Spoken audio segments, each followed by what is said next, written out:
Very good. All right. So welcome to the Town of Richmond Planning Commission. This is our meeting for August 19th, 2026. Looks like we have a quorum, Mark Fausel, Chelsea Brooks, and myself. Fossil. Fossil, I'm sorry. What did you Mark say? Fossil. And we have Tom Astley from MMC TV. Thank you for recording the meeting. Keith Bourne from the Planning Department. And Trevor Brooks is one guest. So we're all here. Sounds good. Mark Fossil, yes. All right, so first we'll review the agenda and we can have public comment, which is Trevor, on any non-agenda items. I'm assuming that his comments will be on the agenda, but anything's fine. Any modifications to the agenda? Trevor has no comments right now, so thank you, Trevor. All right, so that being the case, we'll proceed with the posted agenda. And for our next agenda item, we'll look at the minutes of our August 5th, 2026 meeting. They were posted earlier in the week. Any corrections or additions, changes to those minutes? Minutes of 8/5/26. Nope. Okay, not hearing any, we will accept those minutes into the record as written. They were useful minutes, actually, for me to read over. So moving on to item number 4 on our list, our agenda, we want to try to make some progress on the stormwater issue.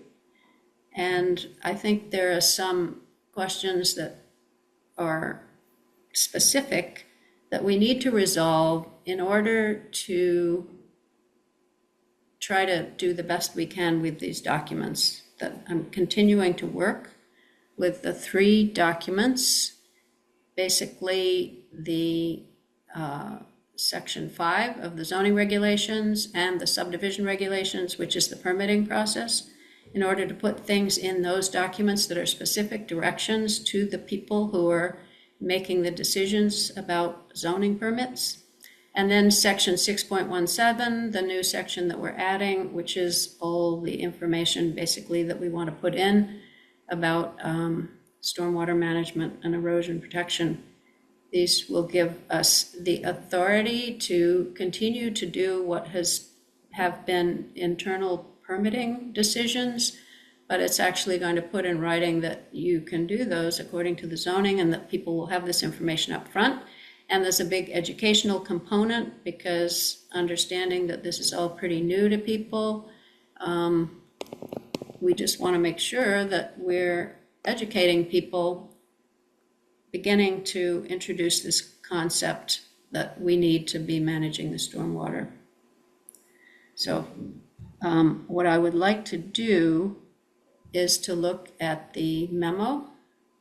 Keith, if you could share that on the screen. And we're going to go through these items, and I am hoping that if people, something's happening on my screen. Oh, okay.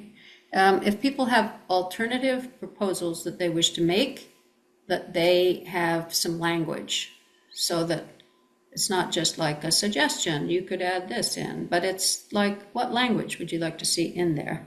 Can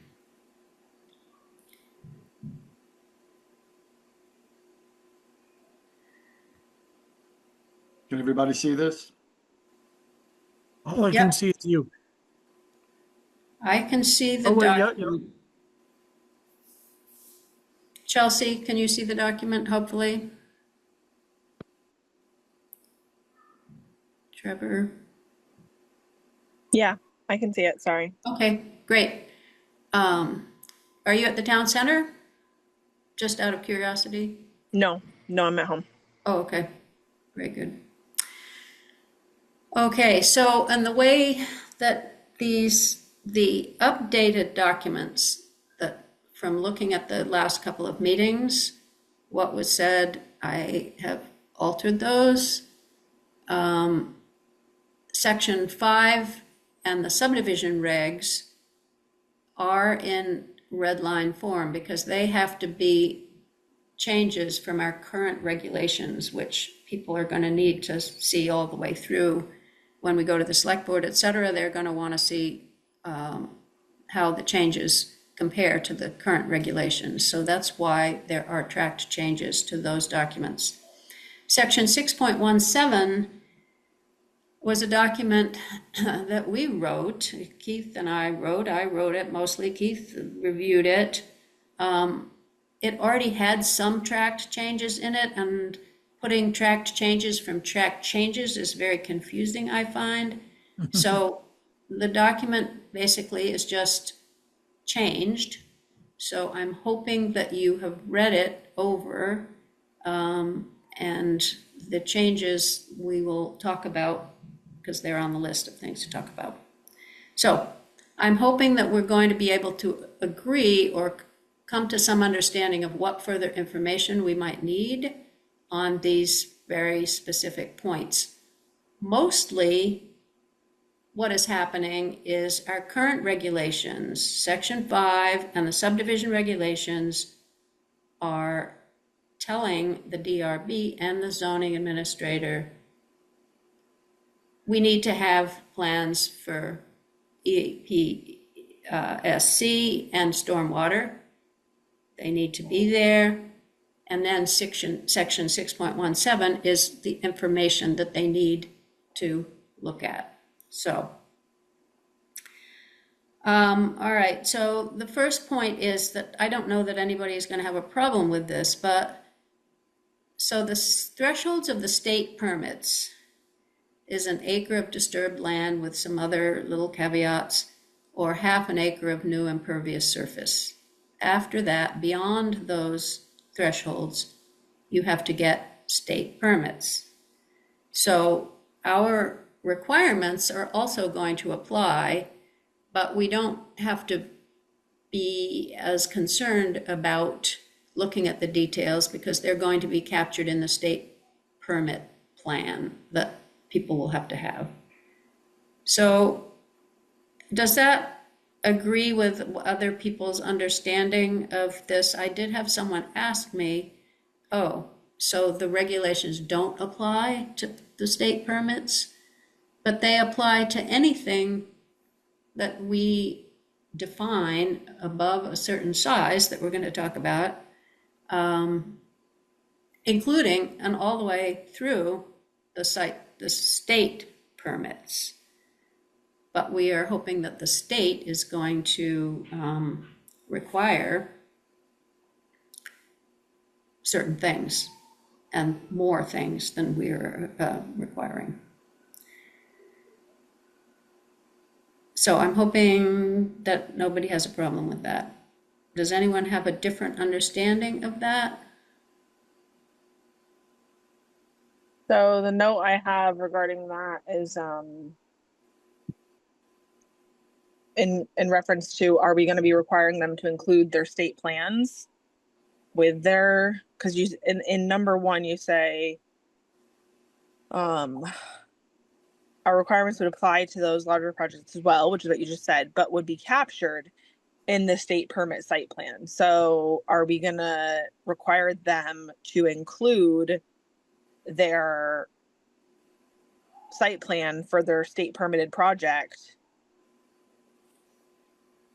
No, I don't think we're going to, are we going to, well, at some point, we're going to require it, not at the beginning of the project in the planning phase. Is that right, Keith?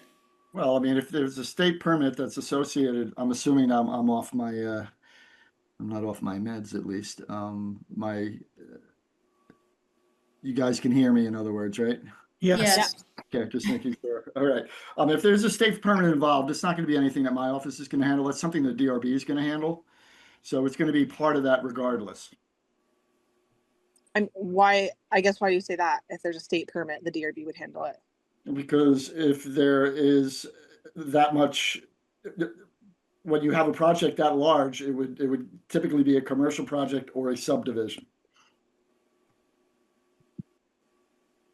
Now, if you want me to make sure that we get a state permit that is required regardless for our permit for somebody to clear some land, a half acre of land or an acre of land, that's fine. I mean, we've never had that happen, but we certainly could require that.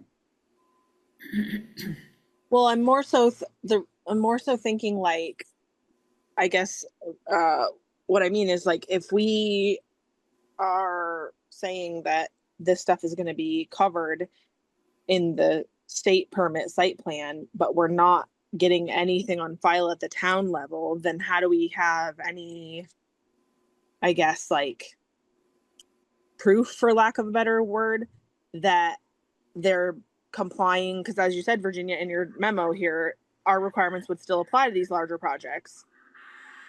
How do we have any proof that they're like, I mean, presumably if they have a state permit and if they've met the state requirements, they will also then blanket meet our requirements. However, if we don't say, hey, if your project is this, state level, you don't need a special sort of plan for us. Just you are able to then submit your state site plan like that. That's a acceptable substitute, I guess, is the way that I'm reading this. So like, I would think we would want that on file.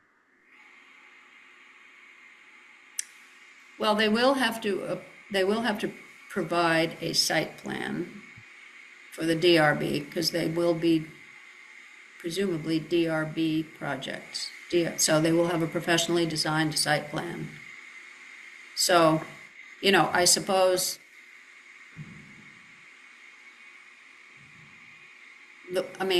actually, the way our regulations are written is there's only a low threshold for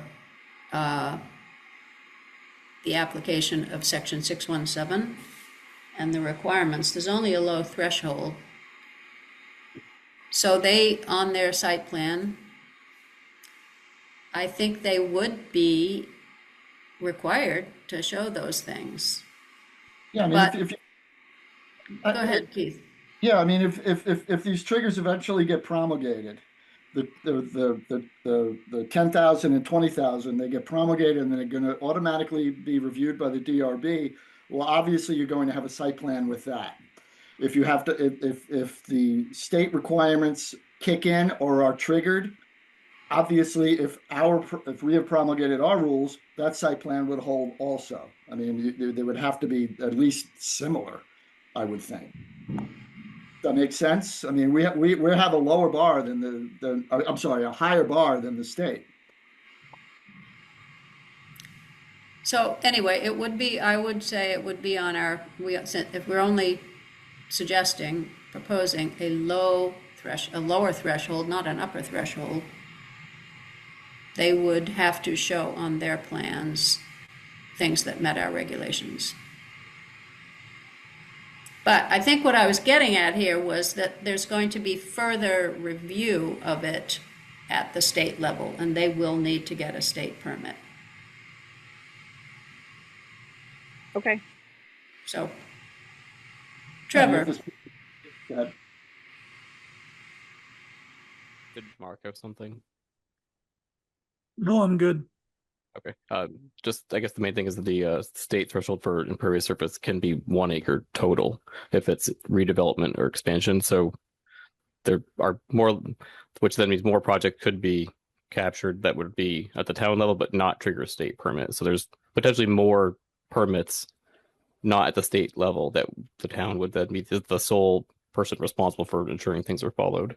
And I also wouldn't rely on the state to, at least on construction permits, to actually require any kind of enforcement. They have said repeatedly that they're understaffed. They have one person for Chittenden County, and they have a hard time even visiting the sites to see what they do. So it's going to end up, if any kind of compliance issue comes up, it's probably going to end up having to be the town that does something. So even on large projects, because they'll still have to follow the town rules, and the town rules are similar in what you can and can't do to the states.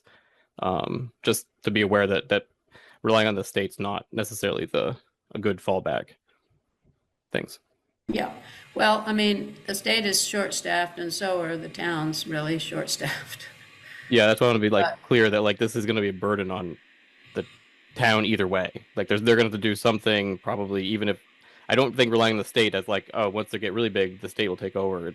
It will still probably fall on the town. So I think just the zoning office would want to be aware of that, and the planning commission when they make the rules that they're going to end up creating work for the zoning office with these, and probably cannot rely on the state to enforce things.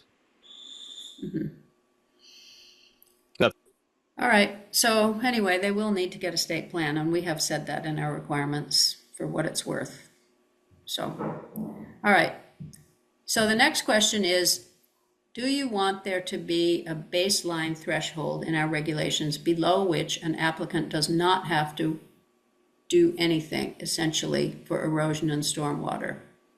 And the reason that I think this is probably a good idea to have a low threshold is for political reasons, because I think it's going to make people think that there's a level below which, if it's a small enough project, you don't have to do anything burdensome, like read section 6.17. It would be good if people did, but anyway, that's just my feeling.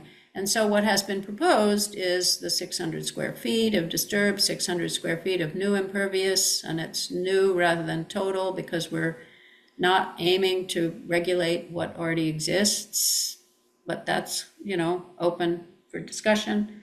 And anything on a 15% slope. But that's a 20 by 30 just disturbed area, which isn't unreasonable for disturbed areas. I mean, perhaps even in the village, that may not be an issue for disturbed, but 600 new square feet of impervious surface on an eighth of an acre lot, third of an acre lot, that's a significant potential impact. So you're suggesting that that number be lower. I am. Okay, what's your suggestion? I don't have one. What do we think? Anybody else want to weigh in on this question? Yeah, sure. I would say that I prefer, as opposed to like the blanket threshold where you're below these thresholds, I think I prefer specific exemptions, which is kind of the same thing, but a different way to get to the end point. And when I say I prefer specific exemptions, I mean like perhaps there's sort of like what Mark's saying, exemptions could be based not just on the amount of new impervious, but the amount in relation to your district and your overall lot coverage. I think that if we want to give a blanket baseline and have it apply to everywhere, as Mark said, it's going to in my opinion, need to be lower than 600 square feet. But then when I expand on that and think about, the districts outside of the village, I'm like, having it be, a 15 by 15 shed or whatever that works out to be, or 10 by 10 shed as the exemption in the village, that seems too low for the AR or other districts. Yes. So that's, I think, I do agree with some exemptions and allowances. I also like the idea of like,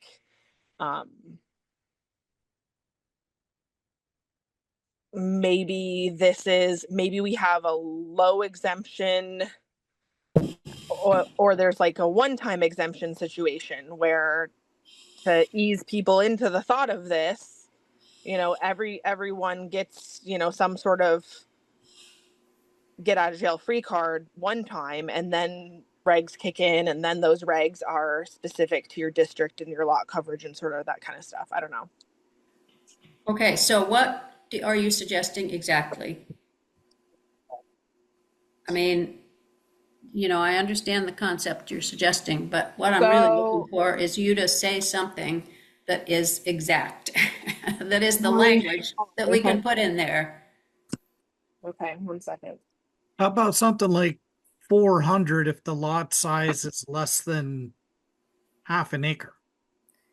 Okay, you're talking about 400 of impervious new, right? When you're finished, yeah. Okay. So, okay, 400 new 20 impervious, by 20 by 20. It's a small garage. It's a 4 lots less than what, 1/2 acre you said? yeah. Okay, less than 1/2 acre. And what about for lots that are bigger than 1/2 acre? That's where it gets tricky. I mean, because really 600 square foot on 100 acre flat land. Where's that? Oh, there's a couple left. Yeah, in a floodplain. Yeah. They Uh, disappear quick. I would suggest if you want to go down that road that you get district specific. Obviously, Mark had brought that up earlier in the conversations back in March, and so where we've tried to want to do one size fits all, but that's difficult, obviously, with infill development, and that is really the focus here, as far as I'm concerned. Yeah. So what would you suggest, Keith? In the village, Yeah. 400 square feet, new impervious within the village boundaries or whatever the Well, water and sewer district and, I think it would be all districts with the exception of the AR. This is just a knee jerk right now. All districts except the AR, and then you would have a blanket, threshold for that. And in the AR, it's 600 or whatever it is you guys are comfortable with. It's really hard to put a round peg in a square hole when it comes to these smaller as opposed to a larger lot. And we've had this conversation before. But if you want to go down this road, I would get district specific, to be honest. yeah, I I think mean, in we want most, it to be simple. It has to be simple. Yep. Jonesville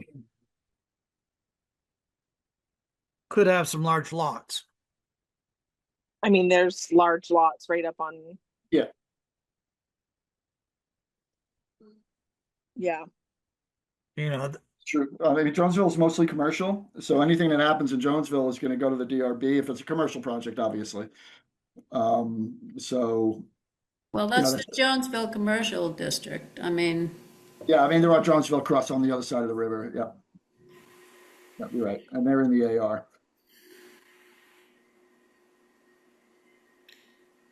so if we were going to say 400 of new impervious for all lots in districts outside of the AR, then in the AR, 600 or more than that, bigger than that?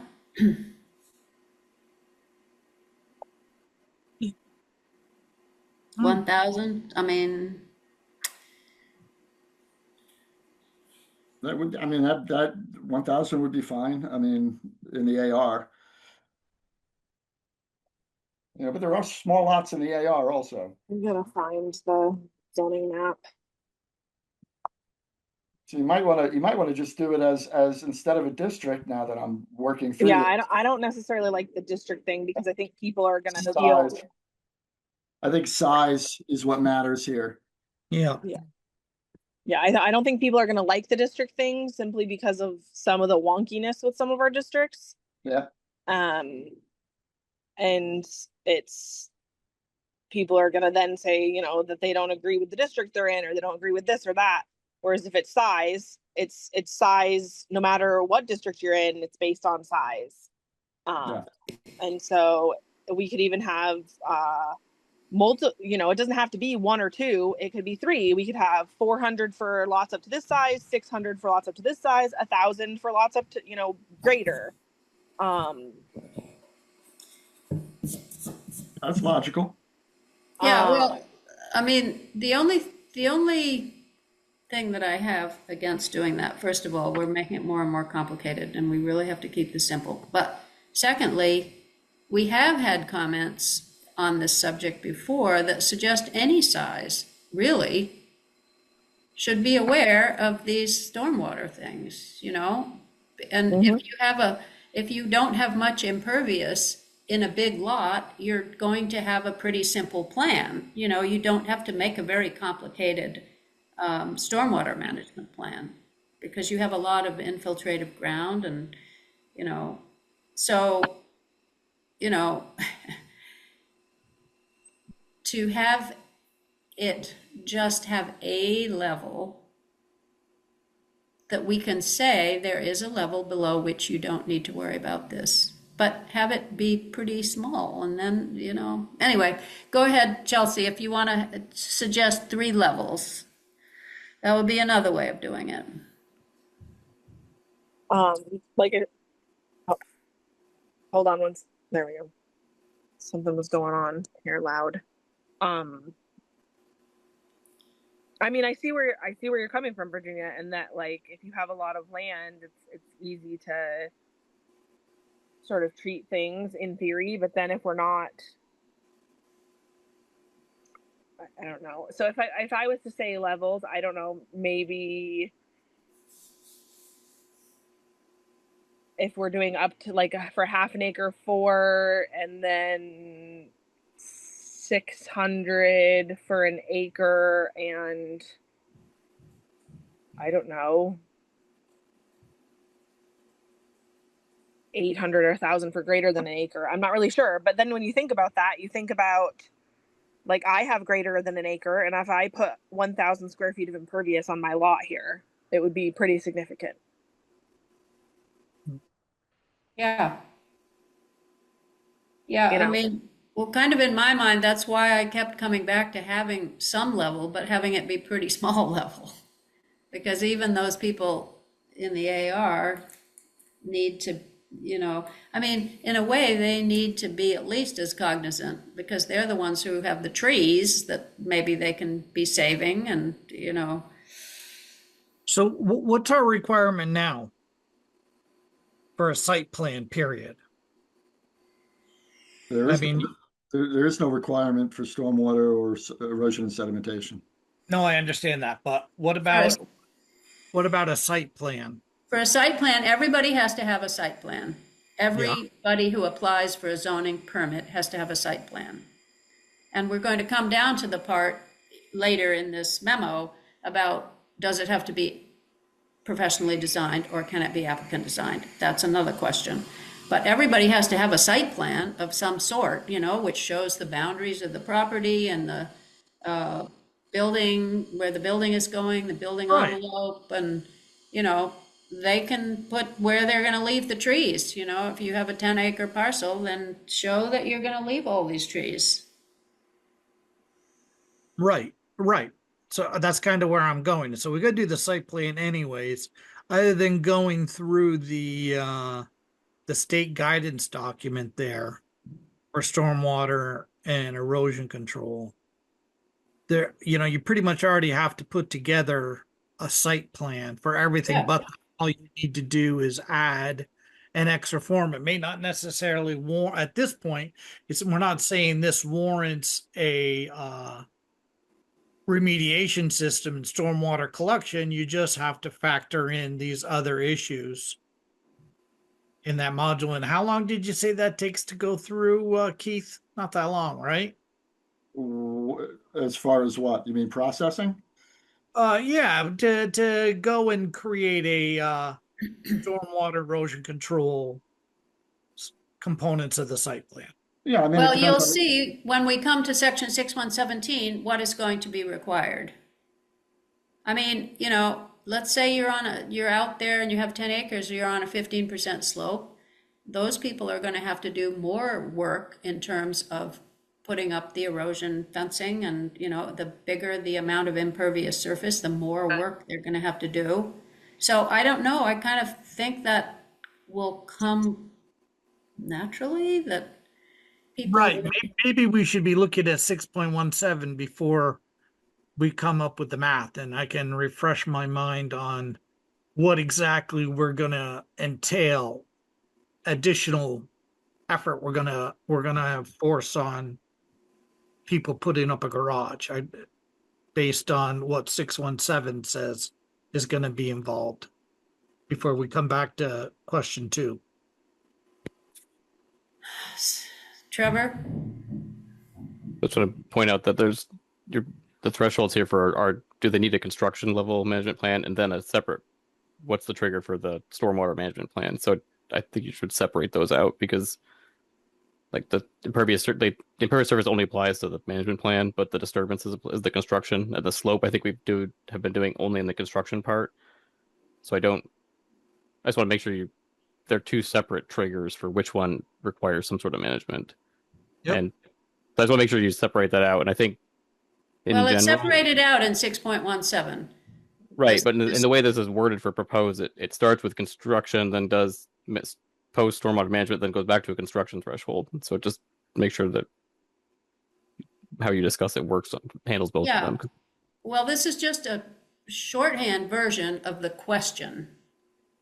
It's not going to be written like this in the document, but this is the question. Is there a low threshold that we want to have? So far, what has been suggested is a basic low threshold like this that's pretty low for these things, which will be written differently, written in its correct place in section 6.17 in the permitting sections.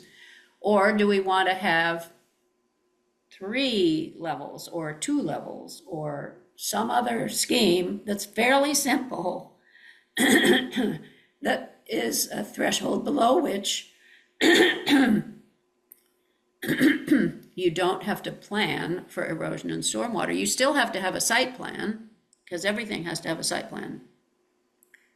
But you don't have to have components of that relate to erosion and stormwater. Acreage is probably just the easiest because that's the easiest to find. The total lot coverage is also something you can calculate fairly easily, but then that requires more work. But that would then potentially apply to like if it's a large vacant 1 acre lot, it's a lot different than if it's covered by 50% of impervious already. So, but I think I think just doing like just acreage, if you're looking for super simple, would just be 1 acre, maybe over 5 acres and under 1 acre, or just do 1 acre above or below. Would be fairly easy for people to know which one they fall into. And in general, comments in town have been that just for impervious surface purposes, that like lots of small projects in the hills or even bigger projects in the hills over time add up and then create problems lower down in town, which has been brought up at the Conservation Commission. So that sort of speaks to a low threshold. Yeah. Because 600 square feet doesn't seem that big, but if it's 600 square feet and everybody in the 20 house road on like Valley View or whatever, which is just close to me, so I just picked that one, that adds up to a lot of impervious surface that then builds up over time and affects people downstream. Mm-hmm. So if it's I mean, it's not a lot, but it's a lot when you could compound it. Right. But it wouldn't take a lot for the 600 square feet to be managed on site in places in the HDR or A&R because they generally have enough land to easily account for that impervious surface. In town's very difficult, and because there's no space and there's not stormwater capacity in most of the town. And even with 600 square feet of new impervious, you may be bumping up against lot coverage numbers, right, on tiny lots.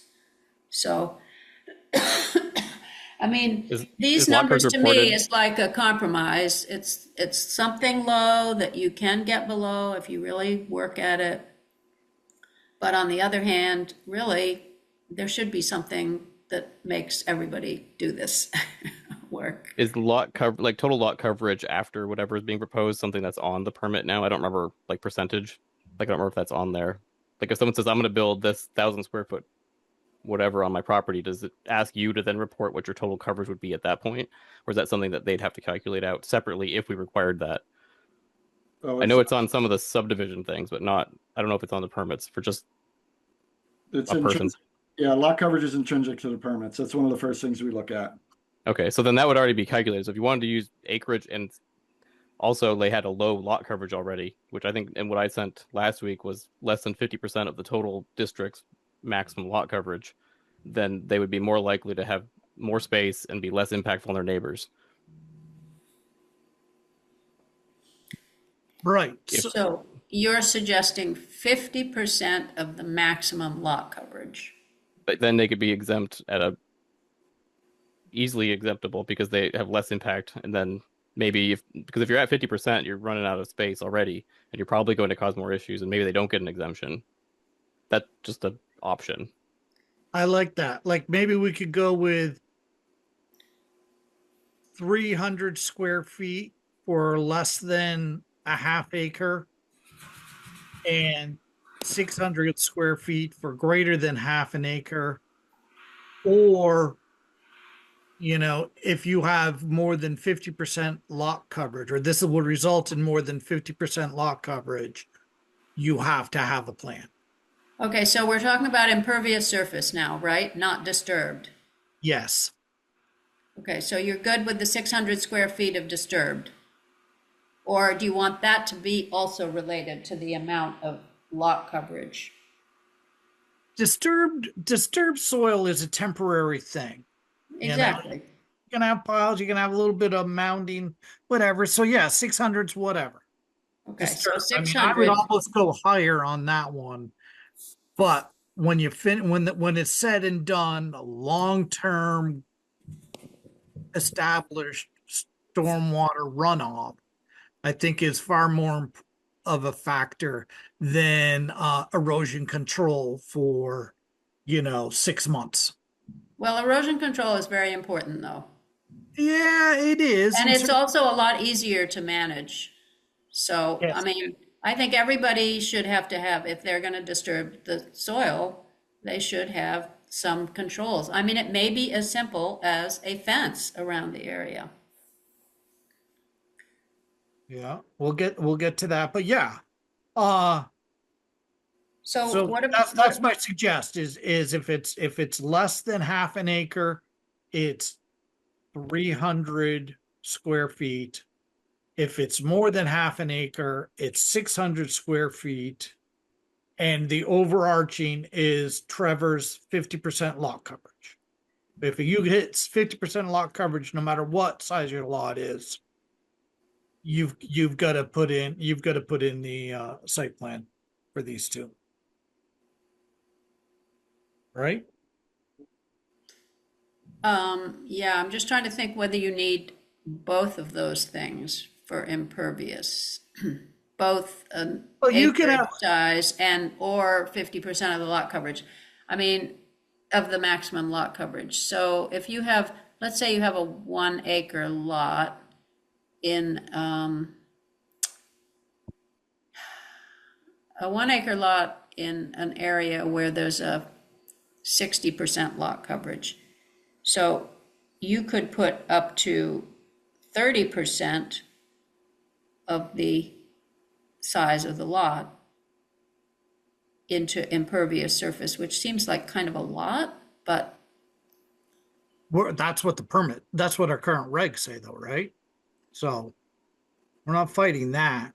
well, is that what our current regs say, Keith? I mean, our current regs have a lot coverage number, and I guess that's all they have. There's nothing else. You're making it too complicated. I mean, why does somebody get penalized when they have 50% lot coverage? They're at 50% lot coverage, and that just seems like extra work to me. I don't think it's necessary. So what is your suggestion here, Keith? To have a minimum or not to have a minimum? To have the lot coverage be the minimum? The lot coverage is the minimum, yes, or the maximum. So what is your suggestion for a lower threshold that have to do erosion and stormwater control? I think we've already discussed that over and over, 600 square feet. For disturbed and for new impervious? Well, new impervious, no, I don't know.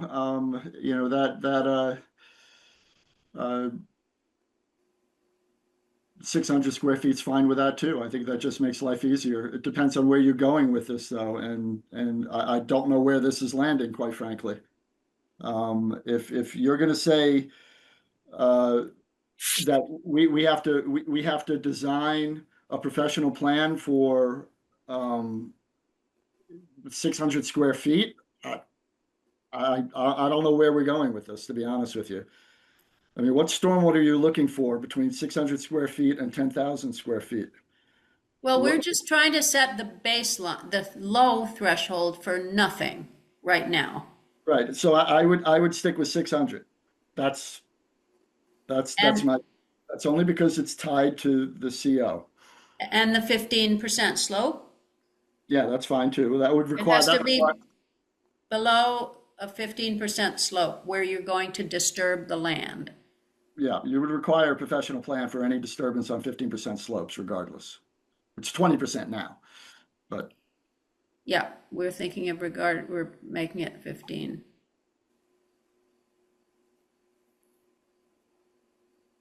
I just don't think you're making things easy here. And I mean, maybe that's not the point. I mean, I don't know. It's not for us to approve. It's us to suggest.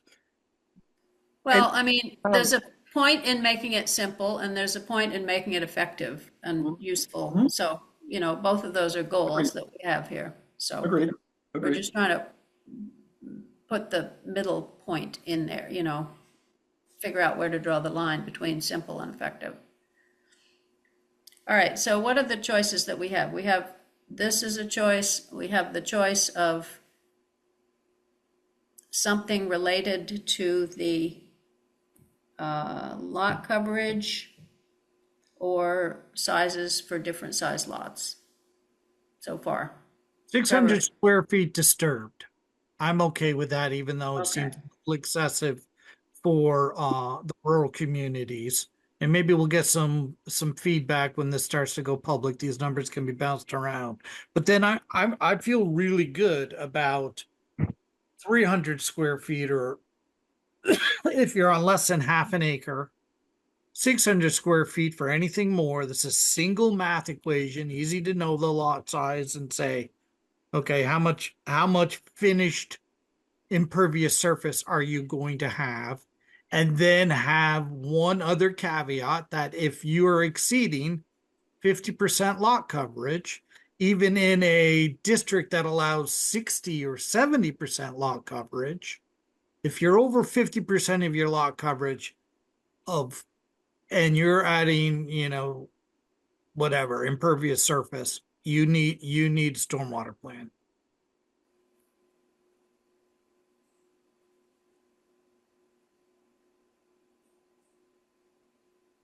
So, okay, so greater than 50% lot coverage. 50% of maximum allowed lot coverage. No, 50% of lot coverage. That's two different things. And I maybe we should hear from other folks, but I'm saying 50% of the lot period. There's Well, if you- your 50% lot coverage allowed- number, every district has a lot coverage number. right.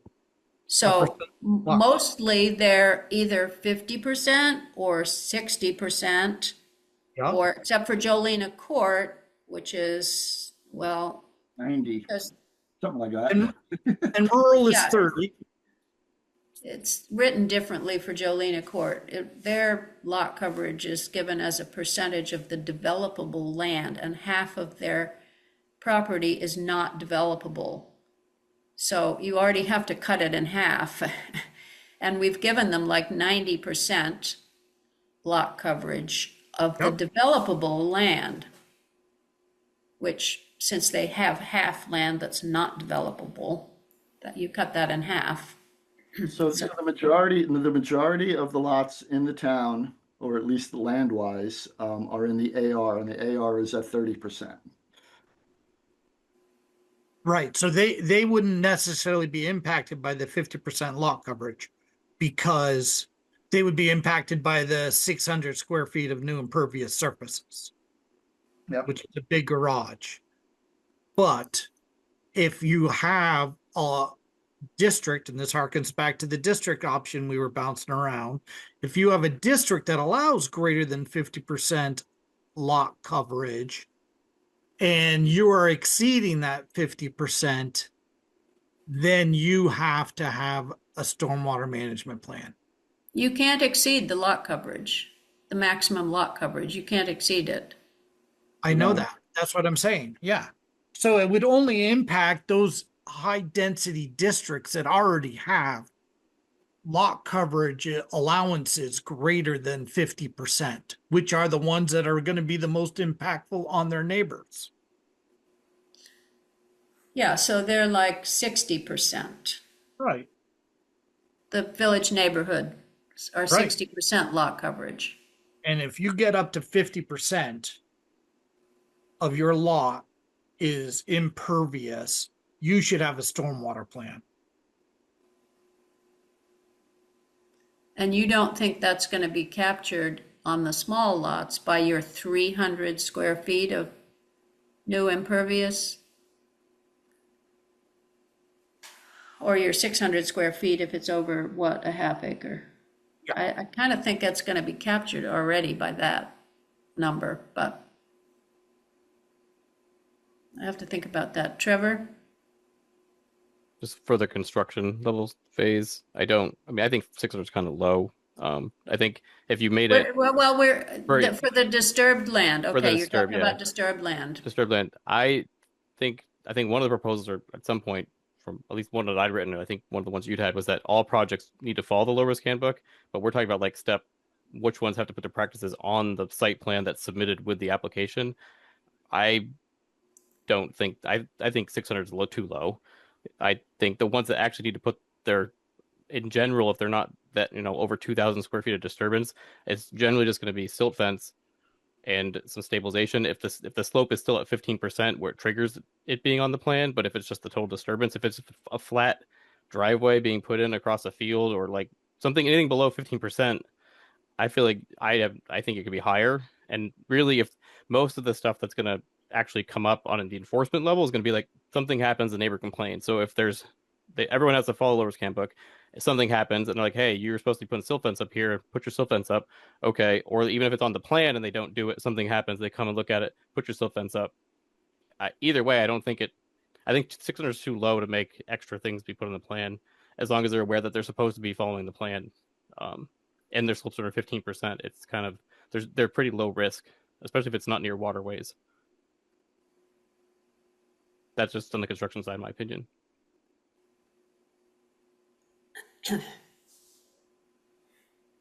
And I believe the way it is written now, which we'll look at when we get into the permitting section, is they can either explain, if they are over this baseline threshold, they can either explain it or portray it. So it doesn't necessarily so it's not have to that be shown much on work this, then. but they have to have a plan for it. It has to be either in the plan or in the site plan, or the way the subdivision regulations are written, there's a plan and a plat. So they talk about them separately with different requirements in each. And so it can be in the plan, it can be discussed without necessarily being on the site plan. That's going to be up to the zoning administrator, if they think it has to be on the site plan. If it can be explained, people can say, well, we're going to have a silt fence below the disturbed land. Yeah, in this sense, when I said site plan, I mean the one that the zoning administrator is looking at, not the DRB's site plan, not that formal one. So it's more any drawing. Yeah, I just think that in general, if they just apply to all projects, then if there's a problem, someone then has to fix it. But you don't have to explain it or show anything if it's less than 15%. And I just think 600 is too low. You can't really do a lot with 600 square feet. And in general, most of the time, the problem is going to be your problem, especially if you're like have a large parcel, like you just messed up your own slopes and your own construction area if you're not near a waterway. So I'm just saying, in general, if you're not near a waterway, I'm not as concerned that you eroded your bank, your site, and everything got turned into mud. So what's your number that you're suggesting? Probably 2,000. But then you're supposed to be following lower risk handbook. So if there is a problem, then that becomes something that could be brought up with the person who has the permit, saying you're supposed to do these things, put your fences up. It's in this manual. Here's where you do it. Well, we don't want there to be a lot of problems. We don't want. I don't know if there will be any problems, but yeah, sorry. We don't want there to have to be a lot of enforcement. We just want people to have to think they have to do these things, but, okay. So you're suggesting a bigger number there and whatever with the impervious, I don't know. Not with the impervious. This is just purely for the construction phase. Okay, Just that if you're below 15%, you're fairly low risk for having issues. The stabilization is fairly simple at that point, and it doesn't take anything complicated to put grass seed and straw down. yeah, well, yeah, I mean, even with 600 square feet, you might need to do that if it's a tiny lot, but. All right, Chelsea? And then we'll move on. Well, I was just going to suggest that we move on. So you're I'm sorry, what was that? She's suggesting we move along. All Oh. right, so we'll put these several proposals down, and, you know, if you can try to get more information for your idea, that would be great, so we can make sure that we finalize it next time. All right, so the next thing that we have to decide is about the professionally designed plan. Do you want there to be a threshold or a set of parameters above which a professionally designed stormwater management plan is required?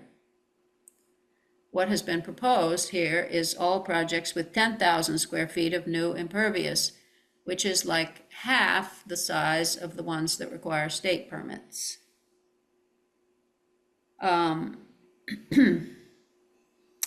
And my question about the conditional use and the permitted uses that are not exempt is that, and Keith, you can help me with this, as I read the current requirements, you don't actually have to have a site plan review for a conditional use or a permitted non-exempt. It says that a separate, and this is one of the things that will make you crazy about this document, is that it's very ambiguous. It says a separate site plan review is not required, but you still have to go along with the parameters that are set up in the site plan review section. So the question is, are they required to have a site plan, or are they not required to have a site plan? So you're talking before the DRB? I am saying in our current zoning, Mm-hmm. in the section conditional use, Yep. it says conditional use is not required to have a separate site plan review. Correct. All right? Yeah. But conditional uses still have to abide by the site plan review requirements. So the question is a site plan review required for a conditional use or not? Well, they're joined at the hip per the language. Yeah, well, So- that's not good enough. It's a yes or no to the answer. It's a concurrent review. They're not separate reviews. If you are not on the exempt list for site plan review, then you need to go to the DRB for site plan review only. But it's not a site plan review. You do not need a separate site plan review, is what it says. Right, if you're under if you are a CUR. You don't, so that's what they're stating there. They're joined at the hip. They're sutured together. Well, it's ridiculous all- because then we can't tell whether a site plan review is required or is not required.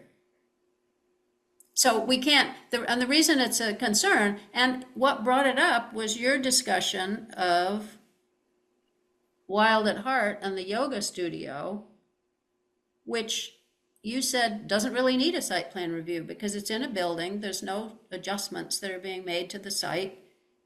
So to me, that suggests that there are conditional uses that don't require a site plan. So if we are going to say a site plan is required for subdivisions, PUDs, conditional uses, and permitted non-exempts, that's not really quite correct because conditional uses don't all require a site plan. They don't require a site plan review. Review, correct. So we don't want to say that they are in the list of things that require site plan review by the DRB. They are not in the list of things that require site plan review by the DRB.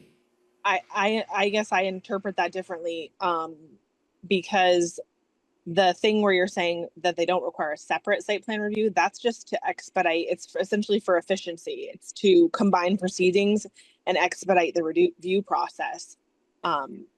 Site plan review standards say, in order to expedite the review process, conditional uses are not subject to separate site plan review under section 5.5. However, all conditional uses shall also meet site plan review standards and conditions. So this is essentially like, Yeah, so they probably should say when applicable. It's a language problem, but to me, it is not, doesn't, I mean, we can.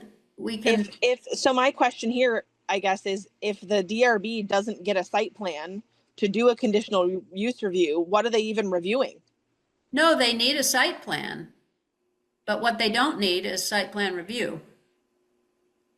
I mean, I think a conditional use review is essentially a site plan review, just Basically. like it's essentially a site plan review that's just in addition to being a site plan review, it is a site plan review that's reviewing a conditional use.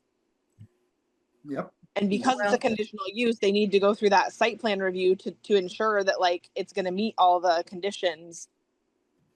But I guess it's weird wording, I guess. It's horrible wording, and so with a PUD or a subdivision, do you actually have a separate procedure that is a site plan review procedure? No, you just have parameters that they have to meet, right? Correct. They don't have to go and have another hearing that is called the site plan review. I mean, Well, the PUD, obviously the PUD has its own standards, and it is reviewed under a CUR, or it's reviewed under a subdivision. And we shouldn't even be talking about PUD right now, come to think of it. It's honestly. yeah. So anyway, we just have to write it in a way that we're not saying the projects that need a professionally designed plan are ones that are subject to site plan review by the DRB, unless we change the way it is written in the current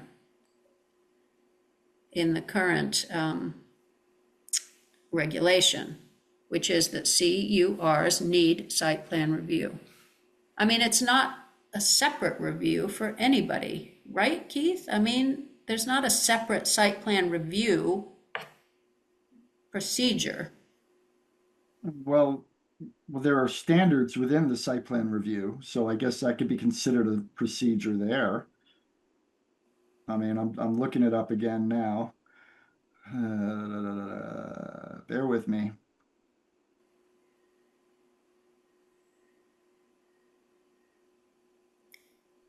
Yeah, so those are the exceptions. Yeah, this is really poorly written. You are correct. But Chelsea, you are right. We make that same determination that site plan is for expediency. We combine them. But it still brings up the question of that building, the building that you talked to me about, the Wild at Heart and Yoga Studio building, where you said, oh, it's a conditional use, but they don't really need a site plan because there's no alteration to the site. There's no disturbed land. There's nothing. There's no increase in impervious surface. Why would they need to have a site plan review? So to me, they still technically had a site plan review. There just was nothing to review. okay, well, yeah. I mean, it's the exception and not the rule, to be honest with you. But it is an exception that is something that actually happens a little bit more frequently than infrequently. Yeah. But well, so at least if we could clarify, clear the language up in here, it would be happy. And then the question is, do we want to require a professionally designed plan for stormwater, for erosion and stormwater for all projects reviewed by the DRB, whether or not they say they require site plan review, but all projects that are going to be reviewed by the DRB? Is that what we want to say? And also, do we want to have a professionally designed plan for all projects with 20,000 square feet of disturbed soil or on 15% slope? Now here we're just talking about erosion control. The 20,000 square feet of disturbed soil is like half what the state requires. So we're capturing half the projects for a professionally designed plan. If it's less than 20,000, you can do your own by looking at section 6.7, 6.17. Are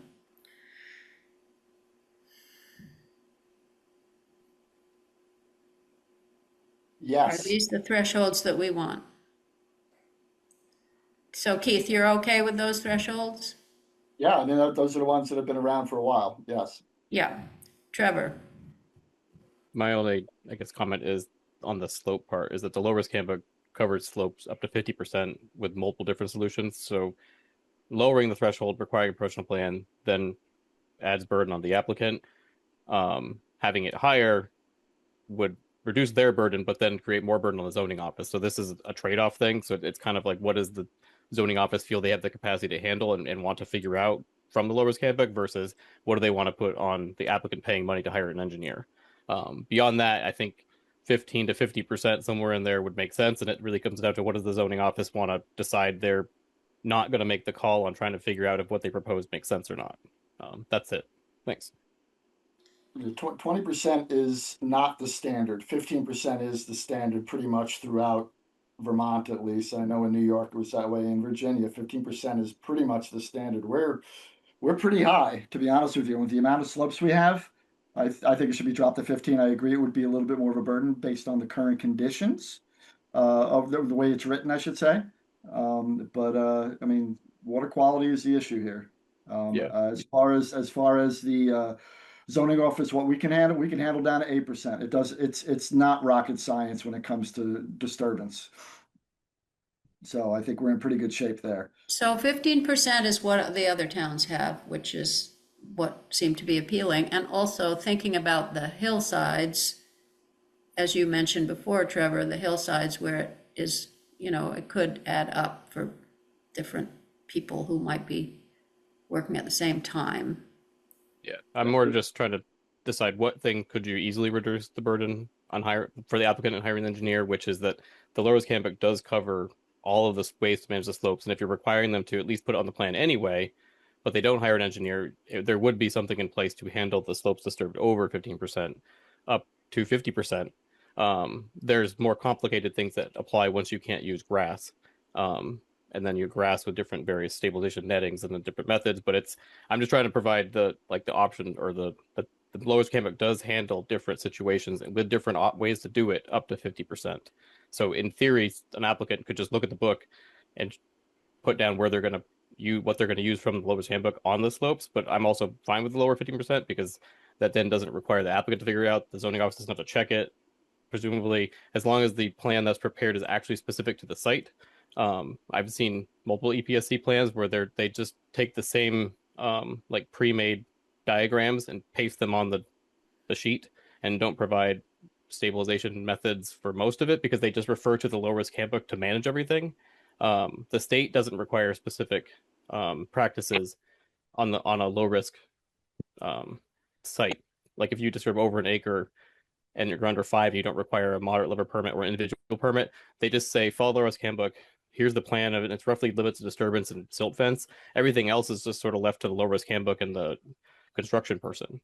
So if we're specific that they need to show them on the plan, then I think that's good because it doesn't, then it will actually tell them that they need to do these types of stabilizations on these areas where the slopes are more severe.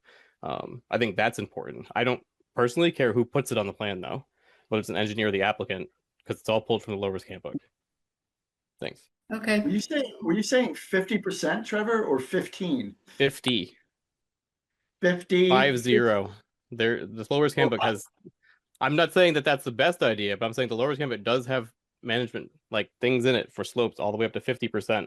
Oh, I see. Yeah. Well, there's a prohibition of 35 in the town, but yeah. Correct. Yeah. Okay.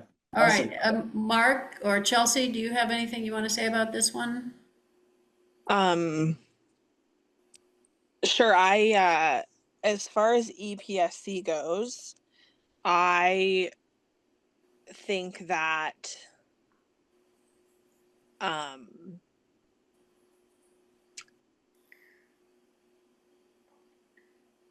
I would word it not only development on, but creation of slopes. And I would not necessarily, I honestly don't know if I would decrease it from 20. If we want to not sort of do, what is it called? Like, landslide, sort of dial back things, make regulations less strict. If we don't want to make regulations less strict, I would probably leave it at 20. I understand that some other towns are doing lower than that, but especially for like EPSC, I think that is a unnecessary burden on applicants. If we are going to require all projects to follow the low risk handbook and then at a certain threshold show what they're going to do on their plans, I think that people can adequately handle slopes up to 20%. The low risk handbook has standard stabilization, sediment control is the things that we've been talking about, like silt fence and things like that. Sediment control isn't as governed by slopes. It is what it is. You choose a method of sediment control. But slope stabilization, the low risk handbook and industry standard for engineers is that up to 1-on-3, you can stabilize a slope with grass seed and hay, straw. And so I don't think people should have to hire an engineer for who knows how much money for the engineer to draw up a plan that says put grass seed and straw in these areas. That's just absurd. I agree.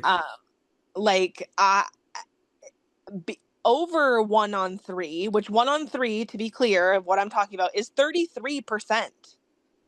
So up to a 33% slope, industry standard, putting aside other site conditions, is just prepping the soil and then doing grass seed and mulch. And so I definitely don't think in the mindset of not making this more burdensome for folks. And I don't think I would dial that back. If anything, if we want to, yeah, I don't know. Yeah. And that's what I would say. I agree. So you would be in favor of sticking with the 20%? Mm-hmm. Mark? Yes.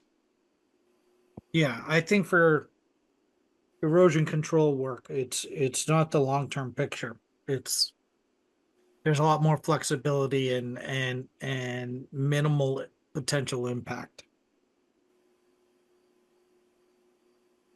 But everybody's on board with, if you leave it at 20%, they are still required to have a professionally designed plan. If it's over 20,000 square feet No, I'm talking about slope. or over 20% slope.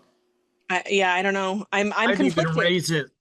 Yeah, I know. I'm conflicted. Honestly, am I unmuted? Oh dear. Yeah.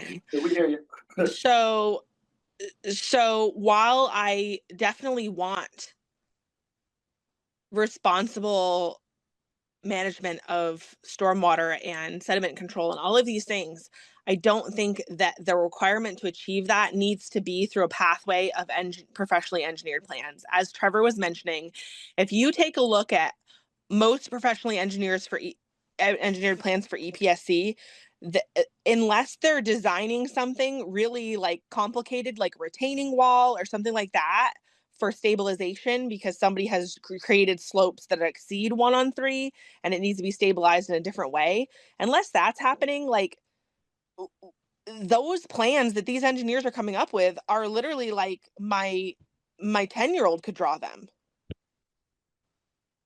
they're not complicated, they're not site specific, they all have the same plug and play, you know, prepare the soil with topsoil, put down grass seed, put down mulch, like it's all the same exact stuff. And that seems like if engineered plans are as much as people are saying they are, I think that's a burden we don't need to put on people. My opinion would be to increase it, sort of the blanket number of like, no matter what, no matter your site conditions, you then need an engineered plan, would be to increase it at least to that 1-on-3, that industry standard of 1-on-3, which is like up to that point, it's easily managed with, you know, grass and this. But I say that with the caveat of I would increase the blanket slope thing, but then my preference would be to then add things that would kick you into stuff for, like, if you're, for example, if you are developing within a wetland buffer, maybe those, you know, if there's anything we feel that needs greater protection from sediment and pollution and runoff, then rather than having everyone have this blanket for slope, make the slope blanket higher and then add things for the stuff that we think needs greater protection, like maybe rivers and streams or something like that. That's kind of my thoughts. Okay.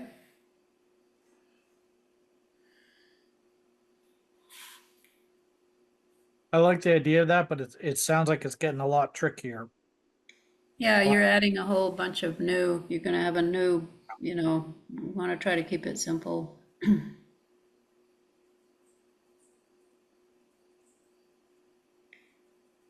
Okay, all right, we'll have to work on that one, I guess. And what about the 20,000 square feet? Chelsea and Mark, did you want to talk about that? Are you okay if it's over 20,000 square feet, which is half of the state requirement? Oh, no, 20,000 square feet. No, it's an acre of disturbed, so yeah, that's half. A little bit less than half. A little bit less than half, yeah. 43,580 or something is the acre. So are you okay with that if it's over that amount of disturbed soil? And then change that greater than 20% slope is what it's sounding like. Yeah, bounce the slope up for sure. Or leave it. And 20,000, you know, if it's, I wouldn't want to go any lower. That's for damn sure. It's a good amount of disturbance. It is. It's a half an acre of disturbed soil. Right. That's just during the EPSC phase. Yep. And if that's on your slope, then I don't know. Well, anyway, Trevor? So just so it's clear, I don't think 1-on-3s, I think that's too high. I would just go with 25% slope because it gives a buffer. Either leave it at 20 or 25% slope. So just in general, I don't always agree with Chelsea, just so you know. I think 20% leave it there or go to 25%. Then there's some room where you whether know what's at 33% or I think it's too close. I think 25% is, if you're going to potentially reduce the burden on hiring someone, 25% I think would make more sense than going up to the maximum you can do with grass seed and straw. You're going to pay for that at 9:30. And people. I mean, I have to be honest with how I feel. Agree. I think you got a good point. Yeah, I mean, she knows that this is how I feel. Anyway, so The DRB would appreciate it if we didn't change it, because then that's one less thing that we're changing. So that's one thing, if we left it at 20. And also it allows room for people not to really do what the book says, which is going to happen. But anyway. I mean, it just means that they still have to put it on the plan themselves anyway, though. This is only to hire the engineer to put it on the plan for them. Mm-hmm. So if it's on the, and I just want to be clear that if someone hires the engineer, I want it to be a site-specific plan where they actually show at those slopes what they're going to do, and it's not just the general grass things, which is what I've seen on many plans. And then there's the slopes don't actually meet the criteria for grassing things. And then, so that's the only thing that I want to make sure is that the site plans, whether they're applicant prepared or engineer prepared, need to match the actual site Yeah. that's being Okay. done. That's it. Thanks. So And I think we 20,000. Yeah, So we can make the it current limit is 20%? 20, yeah. That's a And pretty most of these other steep slope. towns have 15%, so, Yep, you know, let's leave it be. Williston's flat, so in general, other than one area, so like I'm trying to take into account that Richmond's fairly hilly, and if you go down to 15%, a lot of properties are going to be kicked into requiring an engineered plan that probably don't necessarily, I don't think, would need one. But this does make it easier though on the zoning office. They don't have to check the things up front or work with the applicants to come up with the plan.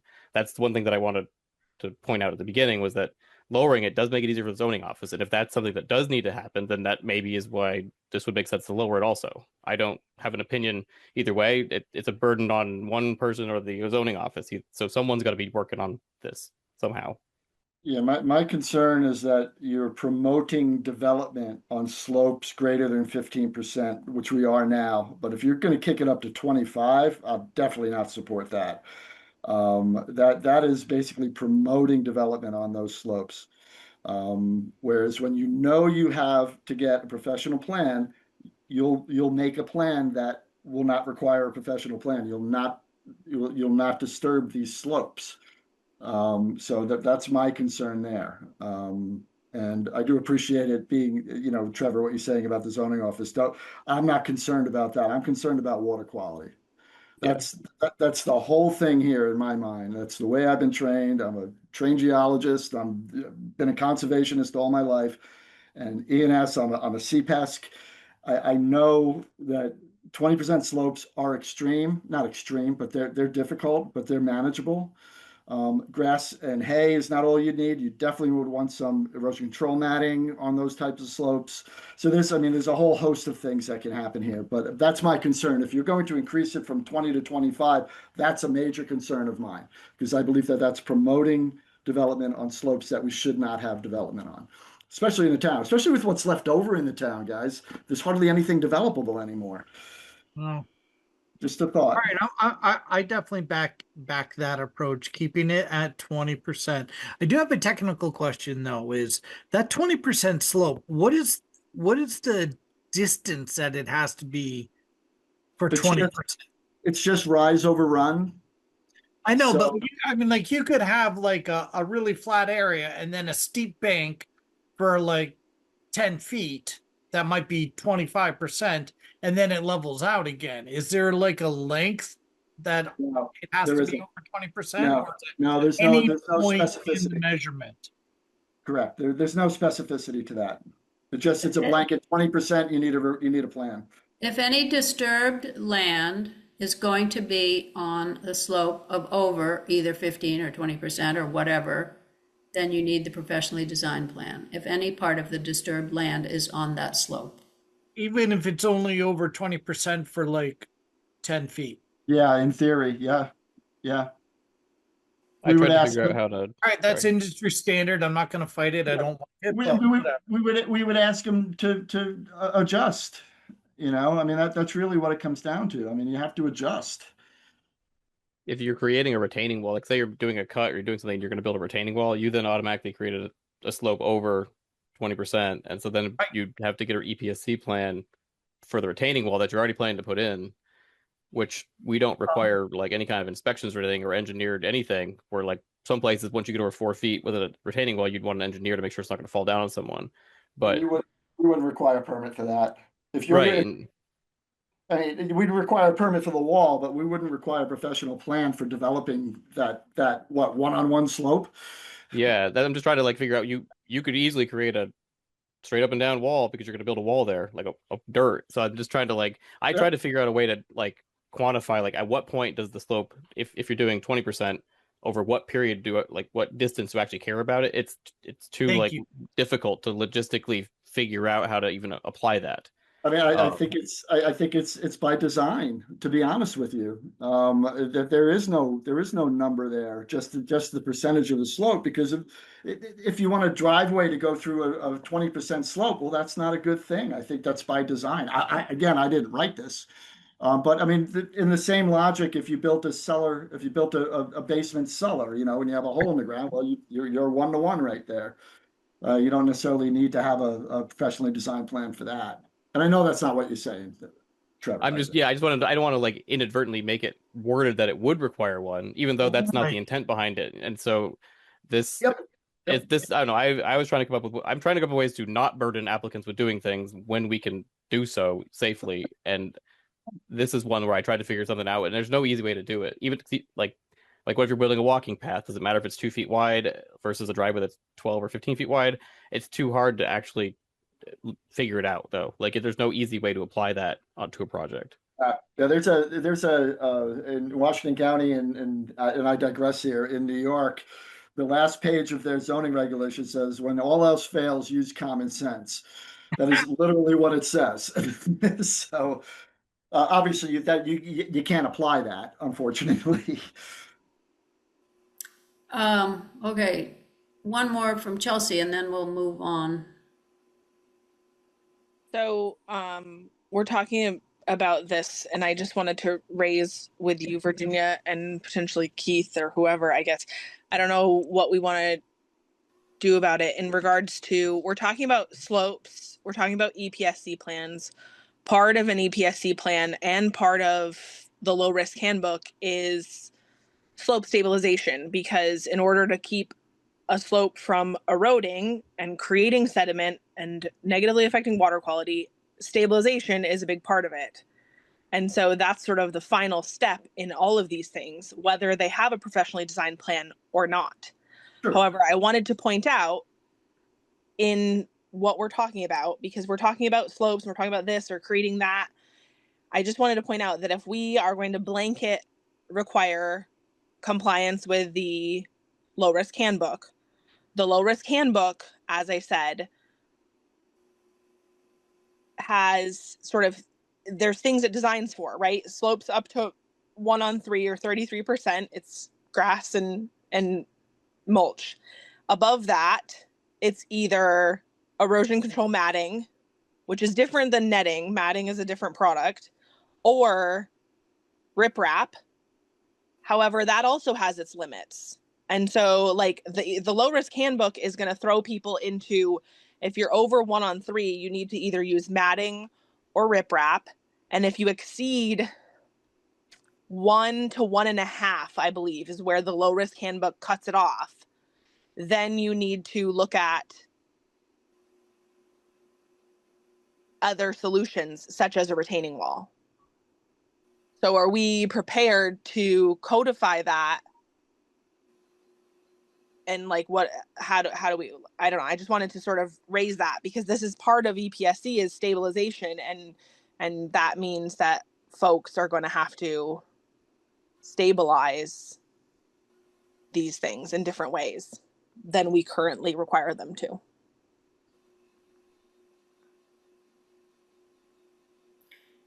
right, well, I mean, I'm inclined to leave it at the 20% and discourage development on slopes.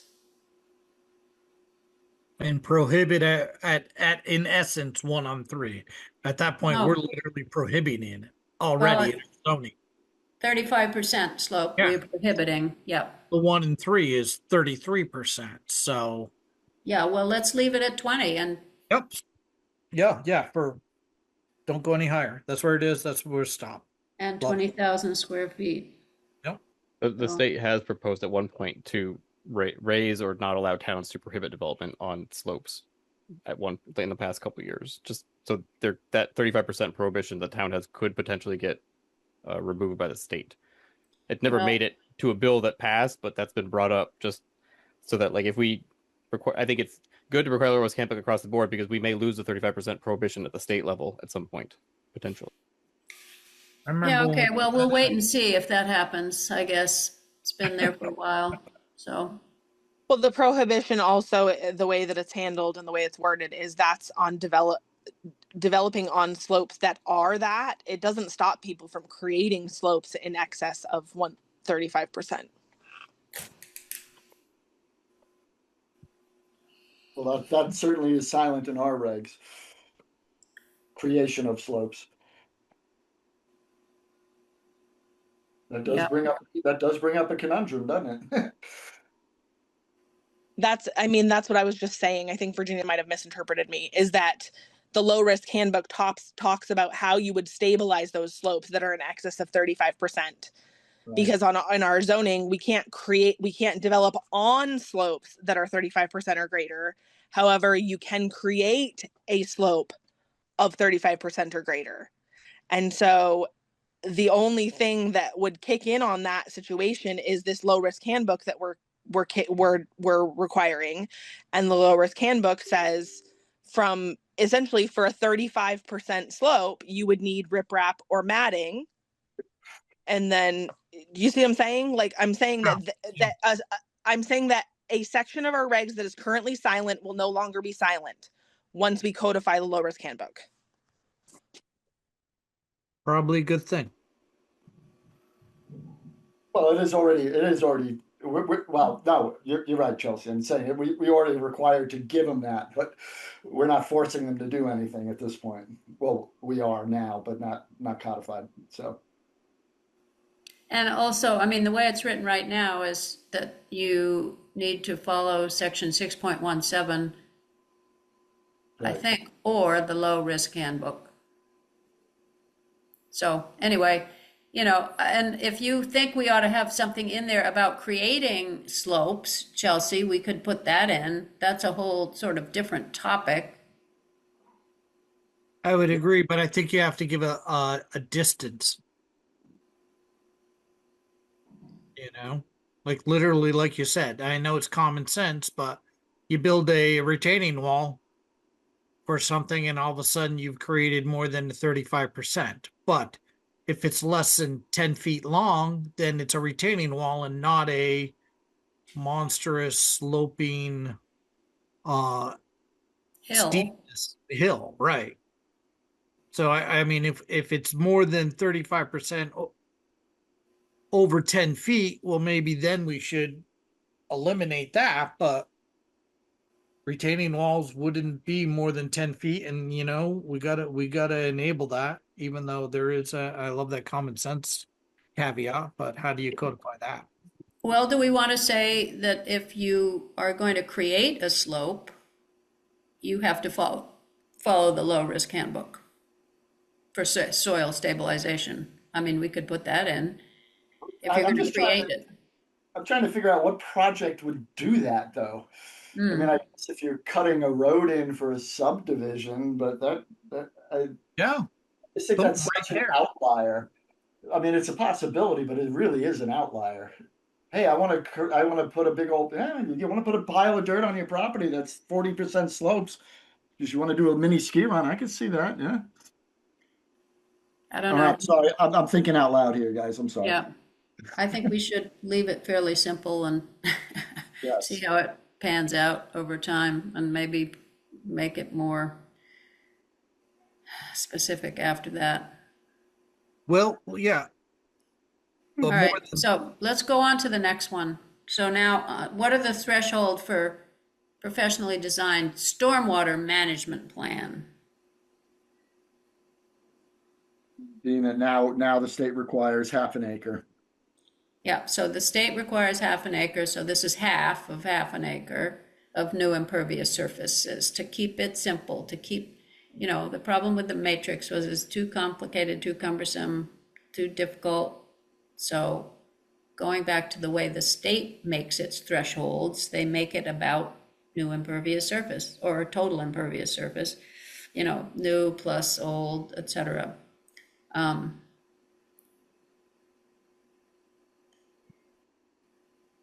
So the other proposal was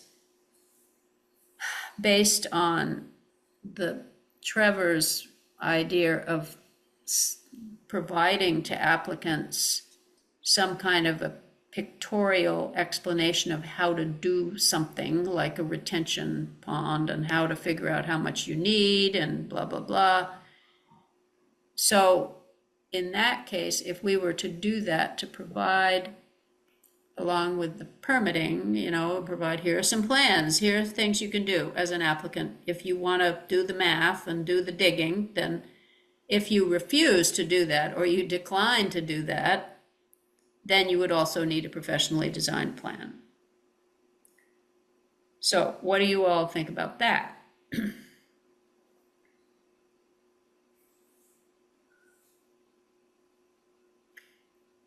And the next question to which this relates is that what we have right now in this new draft of 6.17 is that all site plans above the baseline, the 600 or whatever square feet, will be required to show how the plan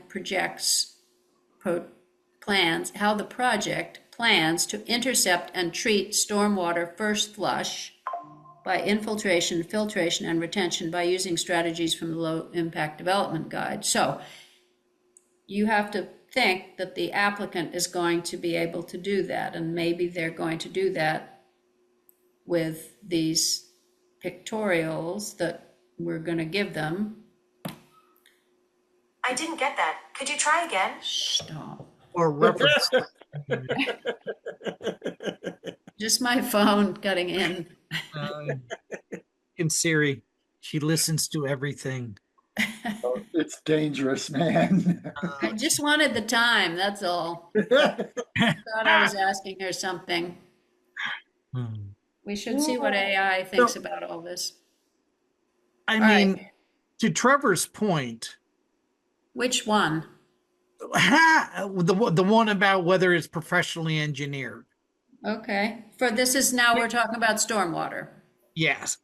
And we were talking in the last meeting, and Keith has had some time to mull that over, but he was I think if I was right, you were under the impression that the zoning administrator would be able to assess the capacity of a stormwater plan for some pretty good size areas. Now, nowhere up to 10,000 square feet. I get that, but I mean, really, I think this is kind of that question that I want to rely on Keith's expertise and general knowledge of zoning administrators as to whether what you think the threshold is that your office would feel competent in approving. I think 10,000 is fine. Really? Yeah, I do, because it is so infrequent that that's going to happen. But you think that if somebody, and honestly, I mean, I can't imagine anybody building a 10,000 square foot building that isn't agricultural. Well, I mean, it could be a driveway. Yeah, it'll be Yeah. parking, driveway, point. building. But Can you show Mark what I made? Because I didn't send it to him. No, we didn't send it out because you didn't answer my question about whether you wanted it out there or not, so I didn't give it to anybody. Oh, I thought I said you could send it. Sorry. Can you show it to Mark now then? No, Keith doesn't have it. Does he have it? I might have it in an email. I still think 10,000. If you're good with 10,000, then let's leave it at 10,000. And No, but what Trevor has is a document that shows you how to do. What did you have there? Was it a level spreader or something? I'm not sure what it was. It was a retention area, I think. It was. Yeah, it was stone retention. yeah, An infiltration bed. I mean, I stole that entire thing from Salisbury Township in Pennsylvania and just removed all their stuff. And then that's why some of the stuff on there I don't think applies to what we want to do in the end. But I just sort of removed things and then that's just what I modified. No, it was an example of a best management practice. Yeah, and that that's would their form that they use satisfy also. that They the do applicant 5,000 square feet. could do that would satisfy. And so the questions are, can the applicant do these things? And is that the only one, or are there a whole bunch of other best management practices that we could, give them and say, pick one of these. If you can do one of these, or your contractor can do one of these, then There's a different okay, it email doesn't have key. to be professionally designed. It's before that one. It's before that one. Yeah. there's other diagrams that I have from this. I mean, there's other towns in Vermont that also have diagrams on how to do different practices. And I mean, I think the whole thing I was trying to do is just take the worksheet that the place in Pennsylvania had, because it's pretty simple. You just put the numbers in, it Yes. tells you what you end up with, and then there's a diagram of what to build. And then they have Yeah. Yeah, I have a whole suite of things that I mean, all different things. but the That state has a bunch. There's tons of them available that we just put in a book and be like, here, you can pick one. Yeah, And so then the not have the question get an is, engineer. do we think the applicant can do it? Do we think the zoning administrator, so we're talking about a single family home for the most part, or a duplex, that this is gonna be not reviewed by the DRB, which would need a professionally designed plan.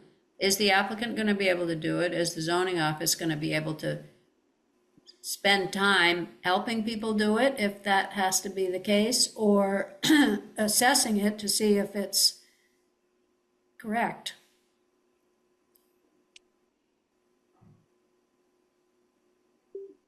I think if Keith feels that that area is reasonable, and when you factor in, yeah, driveways and that kind of thing, there's a lot of simple flat areas, and you've got some guidance on from the Vermont book. I don't want to be putting a ton of different stuff from all over into the book as an example, as examples, but we should have, if there's reference language you want to send them to and have them say, well, this would do it if you want to build this, great, but I don't think we should be putting that into our zoning regs. If we can reference a specific book that is legitimate enough to satisfy those volumes that would be generated from stormwater up to 10,000 feet, that's great. I think I love the idea of simpleness, and I think it can be done. And more importantly, Keith thinks it can be done. Then let's do it. But I don't want to codify stuff. That sounds yeah, and scary. yeah, I don't think, and I don't want to speak for you, Trevor. I don't think that is the intent here. I think the intent is this is an information document that we would attach to a specific permit, and we Right. would have, Like you and have that depending on what it resource to is, get that. it's just it's like a document that you attach to the permit, depending on what the site conditions are and what the site conditions require. And it's not just that one that he had, but it works. It definitely works. It needs to be, shrunk down or whatever. But here you go. Here's your permit. We've worked with you on this design up to 10,000 square feet, from 600 to 10,000 square feet. This is LID.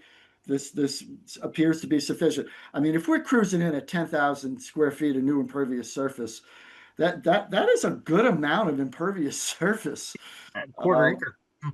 yeah, I mean that's That's a long driveway. that's going to be a commercial project most likely anyway. But like you say, yeah, a driveway, yes, and we all know what the hell's going on with driveways around here. So there Yeah, we so are. Mark, so you're okay with the 10,000 square feet of new impervious? They can do it themselves as long as they make a plan to install one of the best management practices from the LID guide. You're okay with that? I am. Okay. Is everyone else? It would probably be more than just one. It'd be many. I was There's gonna a lot of say, different it's- options. Sorry. So what I was going to say is that I, just like I said before, I like the idea of less professionally designed plans. I, however, recognize that simply saying like, pick one thing, like somebody could say, yep, here's my rain barrel. Like that's not adequate. That's not going to cut the mustard for 9,000 square feet of new impervious surface. Correct. So like, it's not just choose A, it's like treat what we have decided you are going to have to treat, whatever thresholds we put to that. 1 droplet of water per minute, one half an inch of water per hour, whatever we decide, it has to be. And I think that's where the worksheets come into play, because then that helps people determine, because without having some sort of guidance worksheet, like people aren't going to have any concept or understand like what treats what water, what counts for how much of this or that. So I think that's where the worksheets come into play, is helping people to do this without having to get a professionally designed plan. The one thing I was going to say is sort of a spitball idea, again, I think to decrease the burden, not only to applicants not having to get professional plans, but perhaps to this like middle, if we have a middle gray area for like the zoning office, is there any potential in having like something where the zoning office could have the town's engineer? I don't know if you guys work with the town's engineer ever. I know in our zoning regs, there's all sorts of stuff in it about like the zoning office is allowed to have, you know, the engineer review things. And like, I just don't know if you guys do that. My thought here in this particular circumstance is like, maybe it's super simple for the zoning office to like review up to 4,000 or 5,000 square feet of impervious. Like, you guys have got that like down, you're really comfortable with it, good to go. But then maybe there's like a middle gray area where we're like, we don't really feel like they need a professionally designed plan.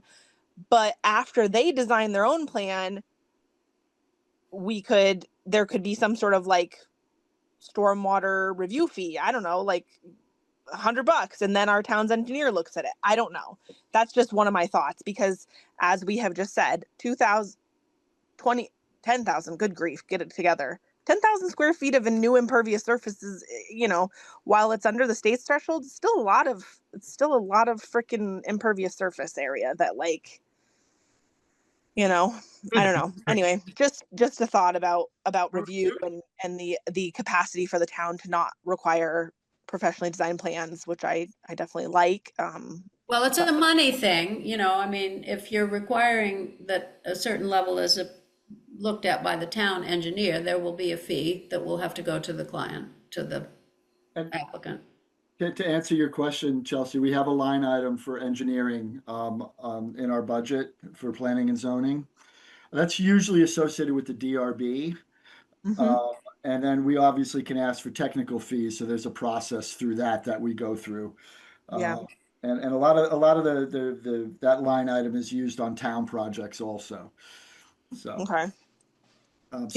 So to answer your question, yes, I can certainly, without going through the select board, it's a line item on my budget that I can say, yes, if this is a complicated plan, it's out of our wheelhouse. Yeah, I think that we would be able to do that. We have yet to do that. I mean, we haven't come across that yet, but. Well, yeah, I mean, or we don't you have could stormwater regs change, yet. you could change you could charge the applicant also. Yeah, it's just a thought on like maybe you would have to have a policy about when to charge the applicant and when to not charge the applicant. Correct. And that's why I was thinking that there's this gray area, right? Like I was just throwing out the thought because it perhaps would accomplish multiple benefits of like less burden of review on the zoning office for projects that maybe are bigger, but not professional engineer plan bigger, but also helps people who are doing a bigger project not have to get a whole plan professionally engineered, which, let's say a whole plan professionally engineered costs them $5,000, but a project review having the town's engineer look at self-drafted plans is only $500. I would really rather pay $500 to the town's engineer to look at my plans that I MacGyvered than I would like to pay my own engineer $5,000. You know what I'm saying? I guess that's my just a thought here. Yep. And do you want to put the language in about if they decline to install the adequate BMPs, and that was what covers whether, you know, if it's adequate or not is what the zoning administrator would have to decide, or get town engineer help. So you're okay with that language? If they don't want to do that, then they will have to get a professionally designed plan. That or a really, really big rain barrel. They make some pretty big ones. So maybe at 5,000 square feet. Yeah, half of that. There may be engineering fees applied depending on the complexity of the project. Yeah. Yeah. Based on the judgment of the zoning administrator. That's which could be dangerous in itself, depending on the zoning administrator. Yes. Yeah, and it's a subjective feature. But either way, at least we're putting it out there and saying there could be fees applied if you want to try and wing it. and it's beyond the scope of it's a difficult project, we may require, but as long as we're telling them beforehand that this may require it, they always have the option to go back to the engineered option, and they can say, okay, don't do that. I'm just going to have it engineered. Yeah, I'd like to see that in words. I'd like to see how that flows. Yeah, we can try that. Well, let's try to get through a couple of more of these, just, we don't have very much time. Trevor has his hand up. Yeah, well, I'm just trying to move right along. Trevor, Okay, that's what? fine. I was gonna say I would also support subsidizing the engineering fee if it's associated with a housing project. If there is some way to get the select board to allow that, like the review that the town engineer or the applicant come up with something, and then it just gets reviewed by the town engineer, but that fee for the review, if it's associated with building housing dwellings of some kind, is covered by the town, and then it doesn't increase any burden on that end, at least for the applicant. Ooh, I could hear people coming out of the woodwork on that one, Trev. Yeah. I'm Don't just want trying to their like taxes. get housing built here. Yeah, I hear you. I mean, maybe if it's an affordable housing project, then you could justify that, but I don't think people are gonna wanna support individual developers who are making housing. I don't think the town is that interested in it, frankly. That's Nope. fine with me. Anyway, all right, so number 6, are we good with this concept of the first flush? Is that what we want to say, or do we want a number like 1 inch of initial rain or something?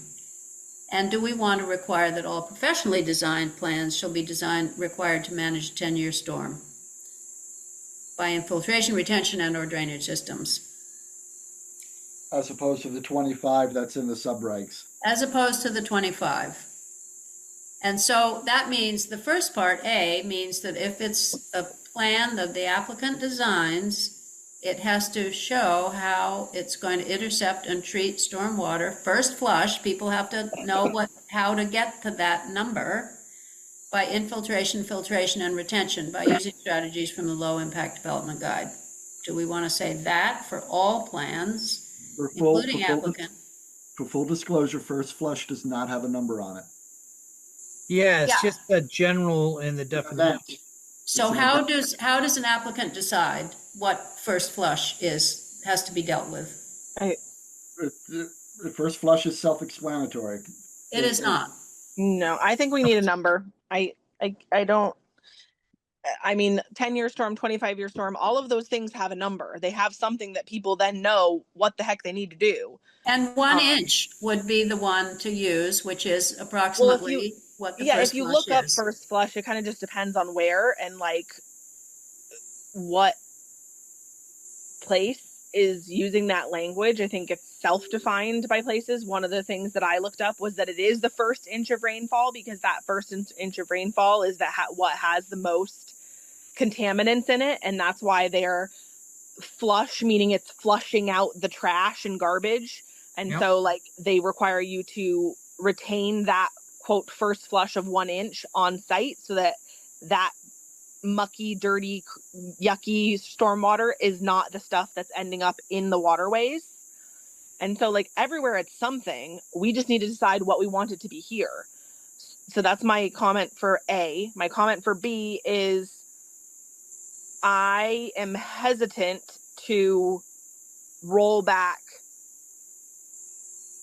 stormwater management when the whole reason we're designing regs right now is because as the town as a whole has decided stormwater is a major concern and a problem. And so if historically subdivisions have had to design for a 25-year storm, but we still have a problem, why would we decrease that, is where I'm like in my mind, if we decrease that, we need to increase what we're making the rest of the town do to offset it and just make them equal. I don't know. I don't think it's wise to lower the amount of water we're requiring subdivisions to treat if they're already treating the 25 and everybody in town's like, water is a huge problem.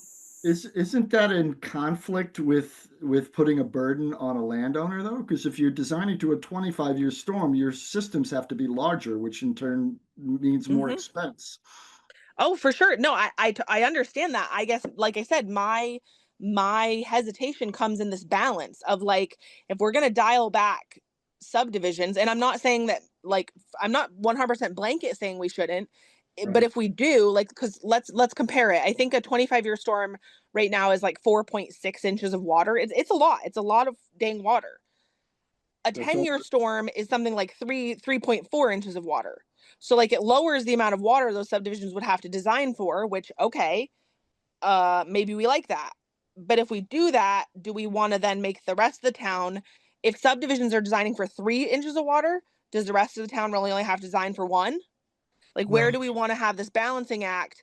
Maybe we could use the argument that the rest of the town didn't have to design for any water before. So because we're making the rest of the town design for 1 inch, that gives us the overall capacity of the town as a whole that we do have some wiggle room. We could lower subdivisions to 10 instead of 25. Maybe that's the way we pitch it. I'm just thinking of like how this is going to look if we're like, hey, we need to design stormwater regulations for the whole town, and then every Tom, Dick, and Harry has to do stormwater stuff now. But then on the flip side, they're like, well, what the heck? I never had to do stormwater before for building my detached garage. Now I do. But then you're going to make this developer not have to treat as much stormwater. How is that fair? Do you see what I'm saying? Like, I'm trying to figure out like the overall big picture. Well, my comments would be that first flush does not require 1 inch, and it just requires first flush. It's an event. Just for clarification, all storms are based on a 24-hour period. Also, just want to make sure everybody knows that. Thank you. What was the last thing I was going to say, Chelsea? Shit. Sorry about that. I'll have to come back to that. Oh, yes. It's the most important thing, the most salient thing in my mind is that I am not in support of putting a number on somebody who is a total neophyte to stormwater. I think that is way too big of a burden for somebody. What do you mean? They are not gonna know what first flush means. They're not gonna know how to manage. How are they going to design to a 1 inch? I mean, Yeah, well, I think it's a just because you problem. don't understand what first flush is doesn't mean other people aren't going to understand it. It's a basic concept. It's an event. Yeah, but we don't know what the volume is. Or the The time point frame. is not So volume. The point, how do you design a system contain a first flush if you don't know the volume generated in a first flush? you, never mind. It's an honest question. I get it. I'm a neophyte to all of this. I just Please stumbled. research first flush. That's what low impact development is all about. That's I guess really so. I don't agree. So obvious. so if I'm to follow that path, I'm just trying to think about this out loud. If it's an event and it's so if you're saying first flush is an event, it's 24 hours event. No. It's not. The first flush is exactly what it is. First flush, a storm event, first flush, and it has been dry for a while, and there's an accumulation of pathogens and dirt and all that other good stuff. It's not a measurable event. Because what Yeah, I'm saying, then if you I don't think. measure it, you can, but So how do you know like how long what if it starts like lightly raining and then it's heavier rain and then this heavier rain goes on for like 2 minutes or 20 minutes I mean, it's just an amorphous concept. It's a perfectly clear concept. It's just that it's impossible to work with. no, it's not. How do you It's quantitate it? you qualify it, you don't quantify it.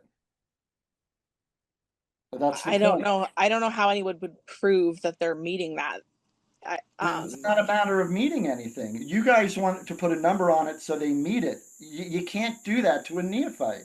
That's what I'm telling you from a administrative point of view. That is going to be a nightmare. For somebody who needs to put up a 1,000 square foot shed, all I'd be looking for in a 1,000 square foot shed would be a rain barrel or rain garden. I don't know. I think you mean 100 square foot shed. 1,000 square foot shed is a really dang big shed. That's a good shed. You're right. It is. That's a pretty good shed. You're right. But I understand. I mean, I live and breathe this stuff, and it's just from an administrative point of view. You start putting numbers on it, people are going to glaze. I'm telling you. Even if you're giving them sheets on how to do it, they say, "Why the hell do I have to do that?" That's an incredible cost.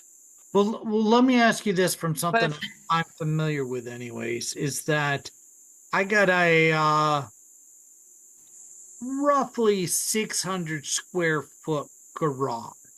Okay. And if I wanted to build that, what kind of retention would I need to use to build a brand new 600 square foot garage for first flush? For first flush, a rain barrel would do it. For first flush, that's the amount of water we're talking about. We're talking about cleaning up that first flush, making sure it doesn't get into the ground, or it gets into the ground and doesn't run off. That's what Okay. the rain barrel does. So the whole system that you deal with a first flush is a first flush collector that Yeah, but then collects you take that A rain- that rain barrel and empty it out on your yard. You just dump it. No. You have to understand how that works, though. You don't just dump in the dirty water into a rain barrel. It goes through a system first. It has a bobcock on it. So, I mean, it's not a very difficult concept. It's usually you're dealing it with gutters because most of the stuff is coming off of roofs. Now, if you have a driveway that's a hard surface, that's macadam, you have stone lined trenches that would capture that water and treat it. It's not that difficult. We can design it at our level. It's when you start putting a 1 inch in there, and we got to now size these issues. It becomes incredibly difficult to manage. But That's how are people gonna know about those things that you just even mentioned? we inform them. It's the whole purpose of 617. What do other towns that even have stormwater management plans use? Do any of them use first flush, or are there? Yeah. Because Yes. 1 inch is kind of a tough thing, because you're right, it's not a defined like storm event issue. It's not a known Well, it's a thing. calculation, and that's really what it comes down to. It's a calculation that people are not going to understand. Whereas here it is, first flush. I'll explain it to you what it means, and this is what we're looking for. So my experience: Queensbury, Lake George, Saratoga Springs, Fairfax, Virginia, so on and so forth. First flush is in all those regulations. They talk about that ad nauseum, especially in Lake George. Lake George is ridiculous. Really? But not so I much don't. Vermont. I rules. Not in I just don't. Vermont, I just don't know how anybody will know once they've met the. I don't know how anybody will know when or if they've met this without having a amount on it. And further, I don't know how the town will apply it unilaterally if there's no thresholds and guidance of like, for a 100 square foot shed, a rain barrel of this size is big enough. For a 250 square foot shed, you can still do it with a rain barrel, but it needs to be of this quantity. Once you've got, or maybe you don't want a rain barrel because you think they're ugly. Okay, for your 100 square foot shed, you could do a dry well that's 3 by 3, 5 feet deep. Right. Like, And by the way, you can't just dump it out on your lawn. Yeah, go ahead. Sorry. Like we just need something. Otherwise, people aren't going to know what it is they're doing or what they're putting on these quote self-designed plans, because we're trying to have self-designed plans so people don't have to pay the exorbitant fees for an engineer. But then furthermore, it just creates too much ambiguity and personal interpretation, the potential of not having unilateral sort of treatment and whatnot. I feel like we need some defined things, and maybe people don't like it being 1 inch. Maybe that just like bristles the feathers, but then perhaps we just decide for this size, it's this thing, or that thing. Maybe there's 4 treatment practices, and as the size goes up, your treatment practice size goes up, and here's what you need to do, and here's how you need to do it. I think that's sort of similar. I briefly looked at the worksheet that Trevor had done for the like retention type basin thing, and it's sort of that concept of like, okay, if your building is 10 by 15, that means it's this many square feet of impervious surface. That means you need a retention space that's this wide by this wide by this deep. Right. Easy. Like it's like super, like it's all laid out. People can find the information.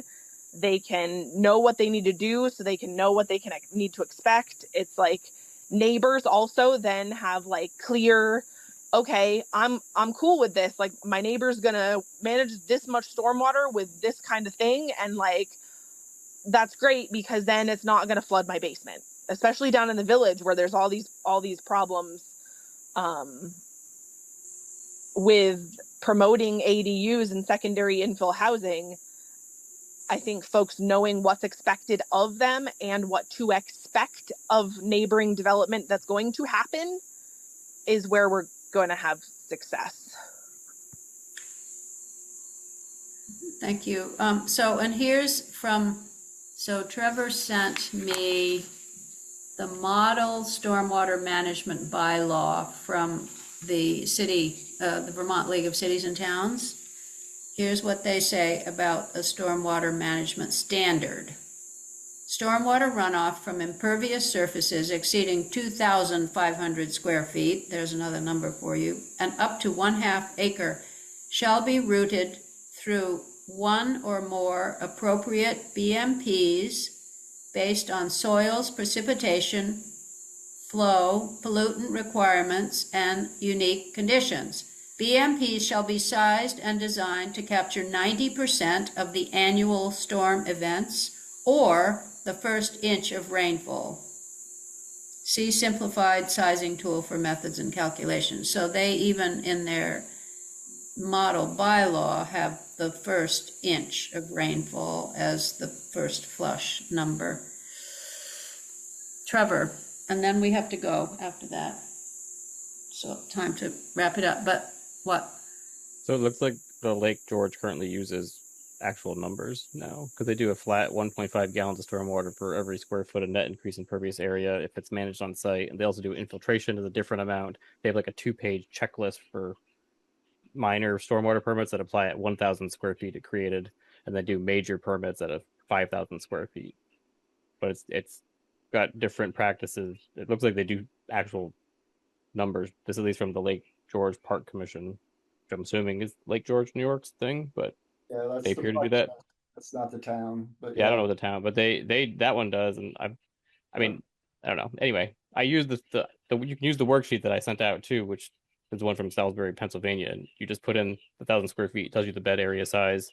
It's 2 feet deep, 40% reduction because of the rock and size of it, and I think it comes out to 11 square feet total, 2 feet deep. So it's not that big for the 1,000 square foot shed that you like threw out as a example. Anyway, I think that's accurate. It said like 3 kids talking at the same time, so that took not a lot of time to do. That's it. Bye. Okay. So one just to add on that, 1 inch stormwater on 600 square feet of impervious surface is 370 gallons. It's not a rain barrel, 55-gallon rain barrel or 30-gallon rain barrel. 370 gallons in a 1 inch storm on 600 square feet of impervious surface. I am not looking to treat that type of storm. I'm looking to treat first flush. And I could just talk until I'm blue in the face, and people are going to look cross-eyed at me. It's just it's a bit mind-boggling what's going on here. No, I hear you, because that's the hazard level where the real dangers, the pathogens, the contaminants that build up in the dust are far less than 1 inch of rain to flush out and be caught Correct. somewhere. But then we're not really saying that you have to contain that anyway. It's not like, okay, so you had your first flush, now you got to get your barrel pumped out by P&P Septic and have it treated at the treatment plant. So I hear what you're saying about the first flush and the toxicity of that, but it's not definable. So theoretically, if you say the first flush is a tenth of an inch, then that's 37 gallons. I think we also need to, sorry, Mark, I don't want to interrupt you, but I know we're running into the end here and Virginia's looking to end. I think we need to also sort of take a step back and think about why we're writing these bylaws. I understand that we're thinking about water quality here, but we're not just. The feedback that we received during the town plan process, the people who have stepped up and are concerned about stormwater, they're not only concerned about the junky water that's hitting waterways, they're concerned about how this water affects the town infrastructure, the neighbors in the village. And the first flush is not what the folks in the village are worried about. They're worried about larger volumes of water coming onto their property from their neighbors and inundating their basements. And so we're not drafting bylaws for ourselves. We're drafting bylaws for the town of Richmond. And I think that that's important to me to sort of center our focus on and recognize that like the goals here are, in my mind, a little bit greater than that. And 370 gallons of water on a 600 square foot building. I mean, if you think about it, a 600 square foot building in town could be a 1,200 square foot 2-story ADU that gets added. And that 370 gallons of water needs to go somewhere. And so like, and 1 inch of water, we have rain events in Richmond frequently that are greater than 1 inch. So I think the burden of figuring out what the heck you're going to do with 1 inch of water I don't think that's excessive to expect of people. If somebody builds a 1,200 square foot 2-story ADU in town, that means they're going to have a 3-foot diameter, 7-foot deep dry well. That's it. Okay, so clearly we're going to have to talk about this more and come up with some other ideas. I mean, Chelsea, I really agree that volume is an issue as well as the pollution issue. So, all right, so we'll work on these some more, and you can read over the way, especially the shalls and the shoulds in section 6.17. So these are things we're going to, last time, originally there were some shalls and shoulds, requirements and guidance. Then I changed it all to shoulds, so it was all guidance. Now I've changed some of them back to shalls, like this one about the first flush that we're clearly not all in agreement on. But that there will be a shall that is a requirement, an actual requirement has been put in there. So if you all can look at that for next time, we should work on these and come back on the 2nd of September. Does anyone have any other thing to add, or? You can buy a 150 gallon rain barrel. They are available. Okay. They're kind of bigger than a regular barrel, but they do exist. Yeah, but then you have to have something to do with that water, also. It's one of the market. There are big. They don't really look like a barrel anymore, but they do exist. Mm-hmm. Yeah, they're 350 gallon totes, 550 gallon totes. There are all sorts of different systems.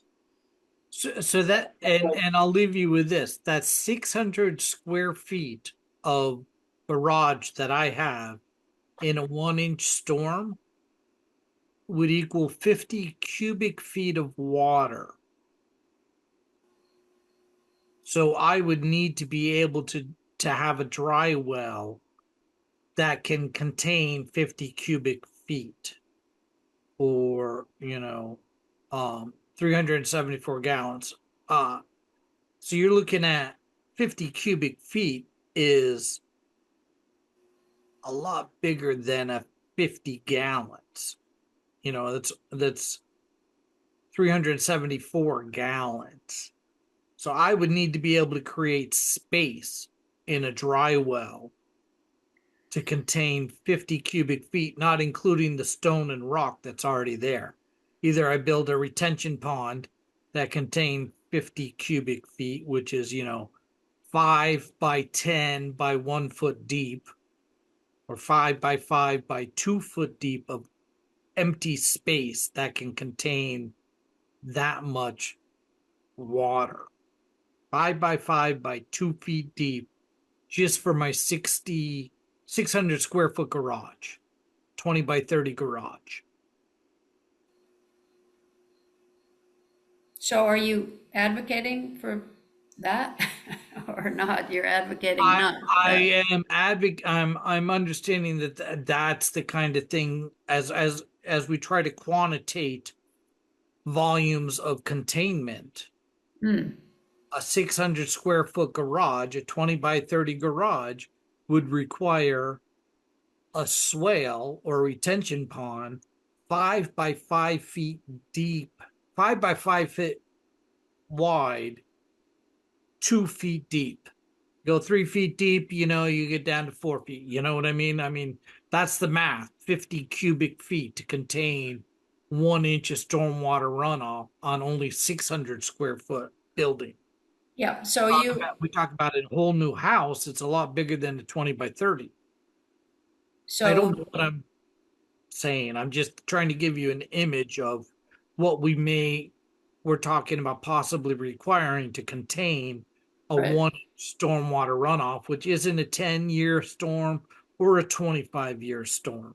Right, okay, well, let's take this discussion up again next time. A lot of One last point I want to make things to is think that about. if we're Yep. going to make self-engineered stormwater containment, it should match engineered, because the guy's going to try and do an engineered version, and then all of a sudden he's going to try and do a private one. All of a sudden he gets kicked up to an engineered version. All of a sudden he has to contain 4 times the volume of water that we're saying a self-engineered volume containment is satisfactory. But just because he has to go to engineering, he has to go 4 times larger in volume containment.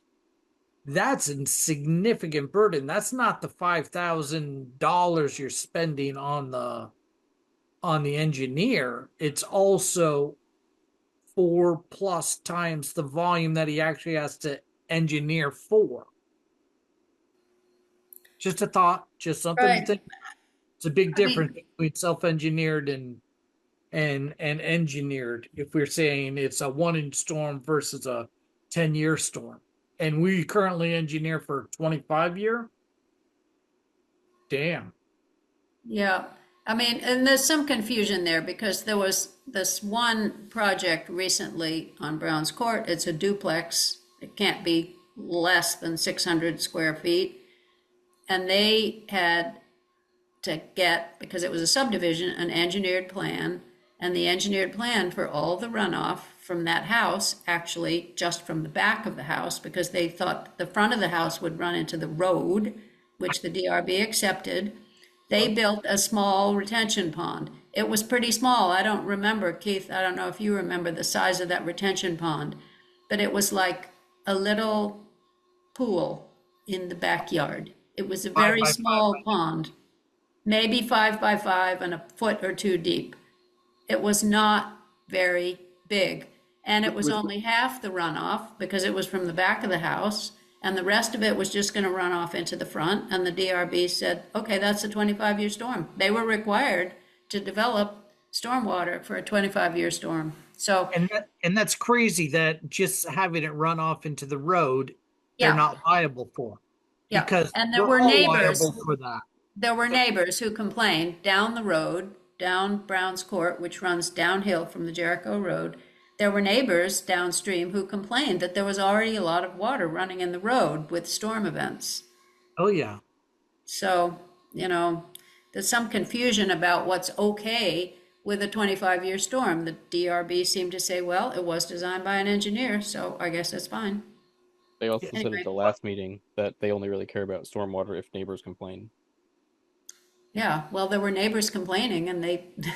They meant if Anyway. neighbors don't say anything, they don't really look at stormwater. That was what I took out of that. Right. And the only reason they made the Browns Court one was because neighbors did bring it up.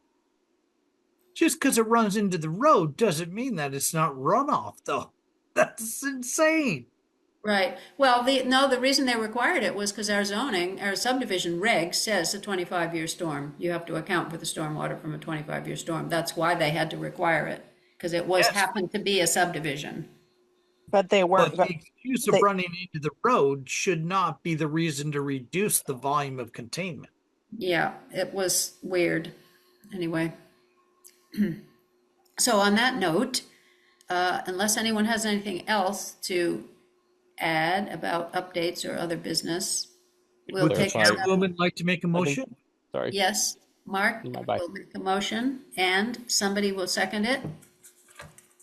I'm sorry, did Trevor Mark- was about to say something critical.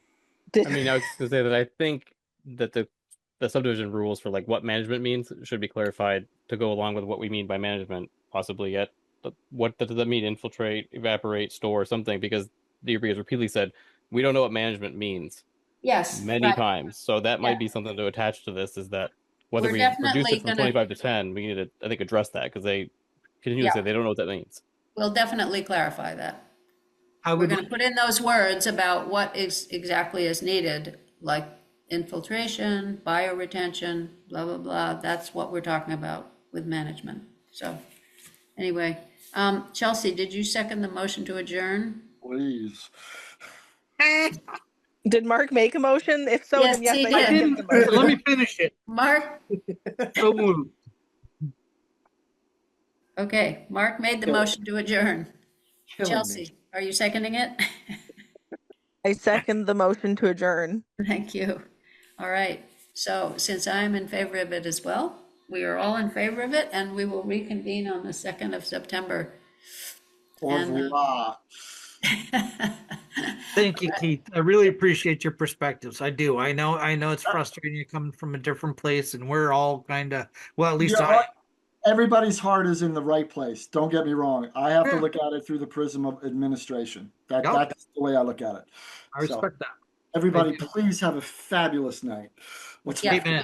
and we have to put that into context, the Right. administration. Yeah. So anyway, Okay. Good All right. night. Thanks, everyone. See you in a couple. thank you all. Bring your ideas next time also, please. Thank you. Take care. Bye.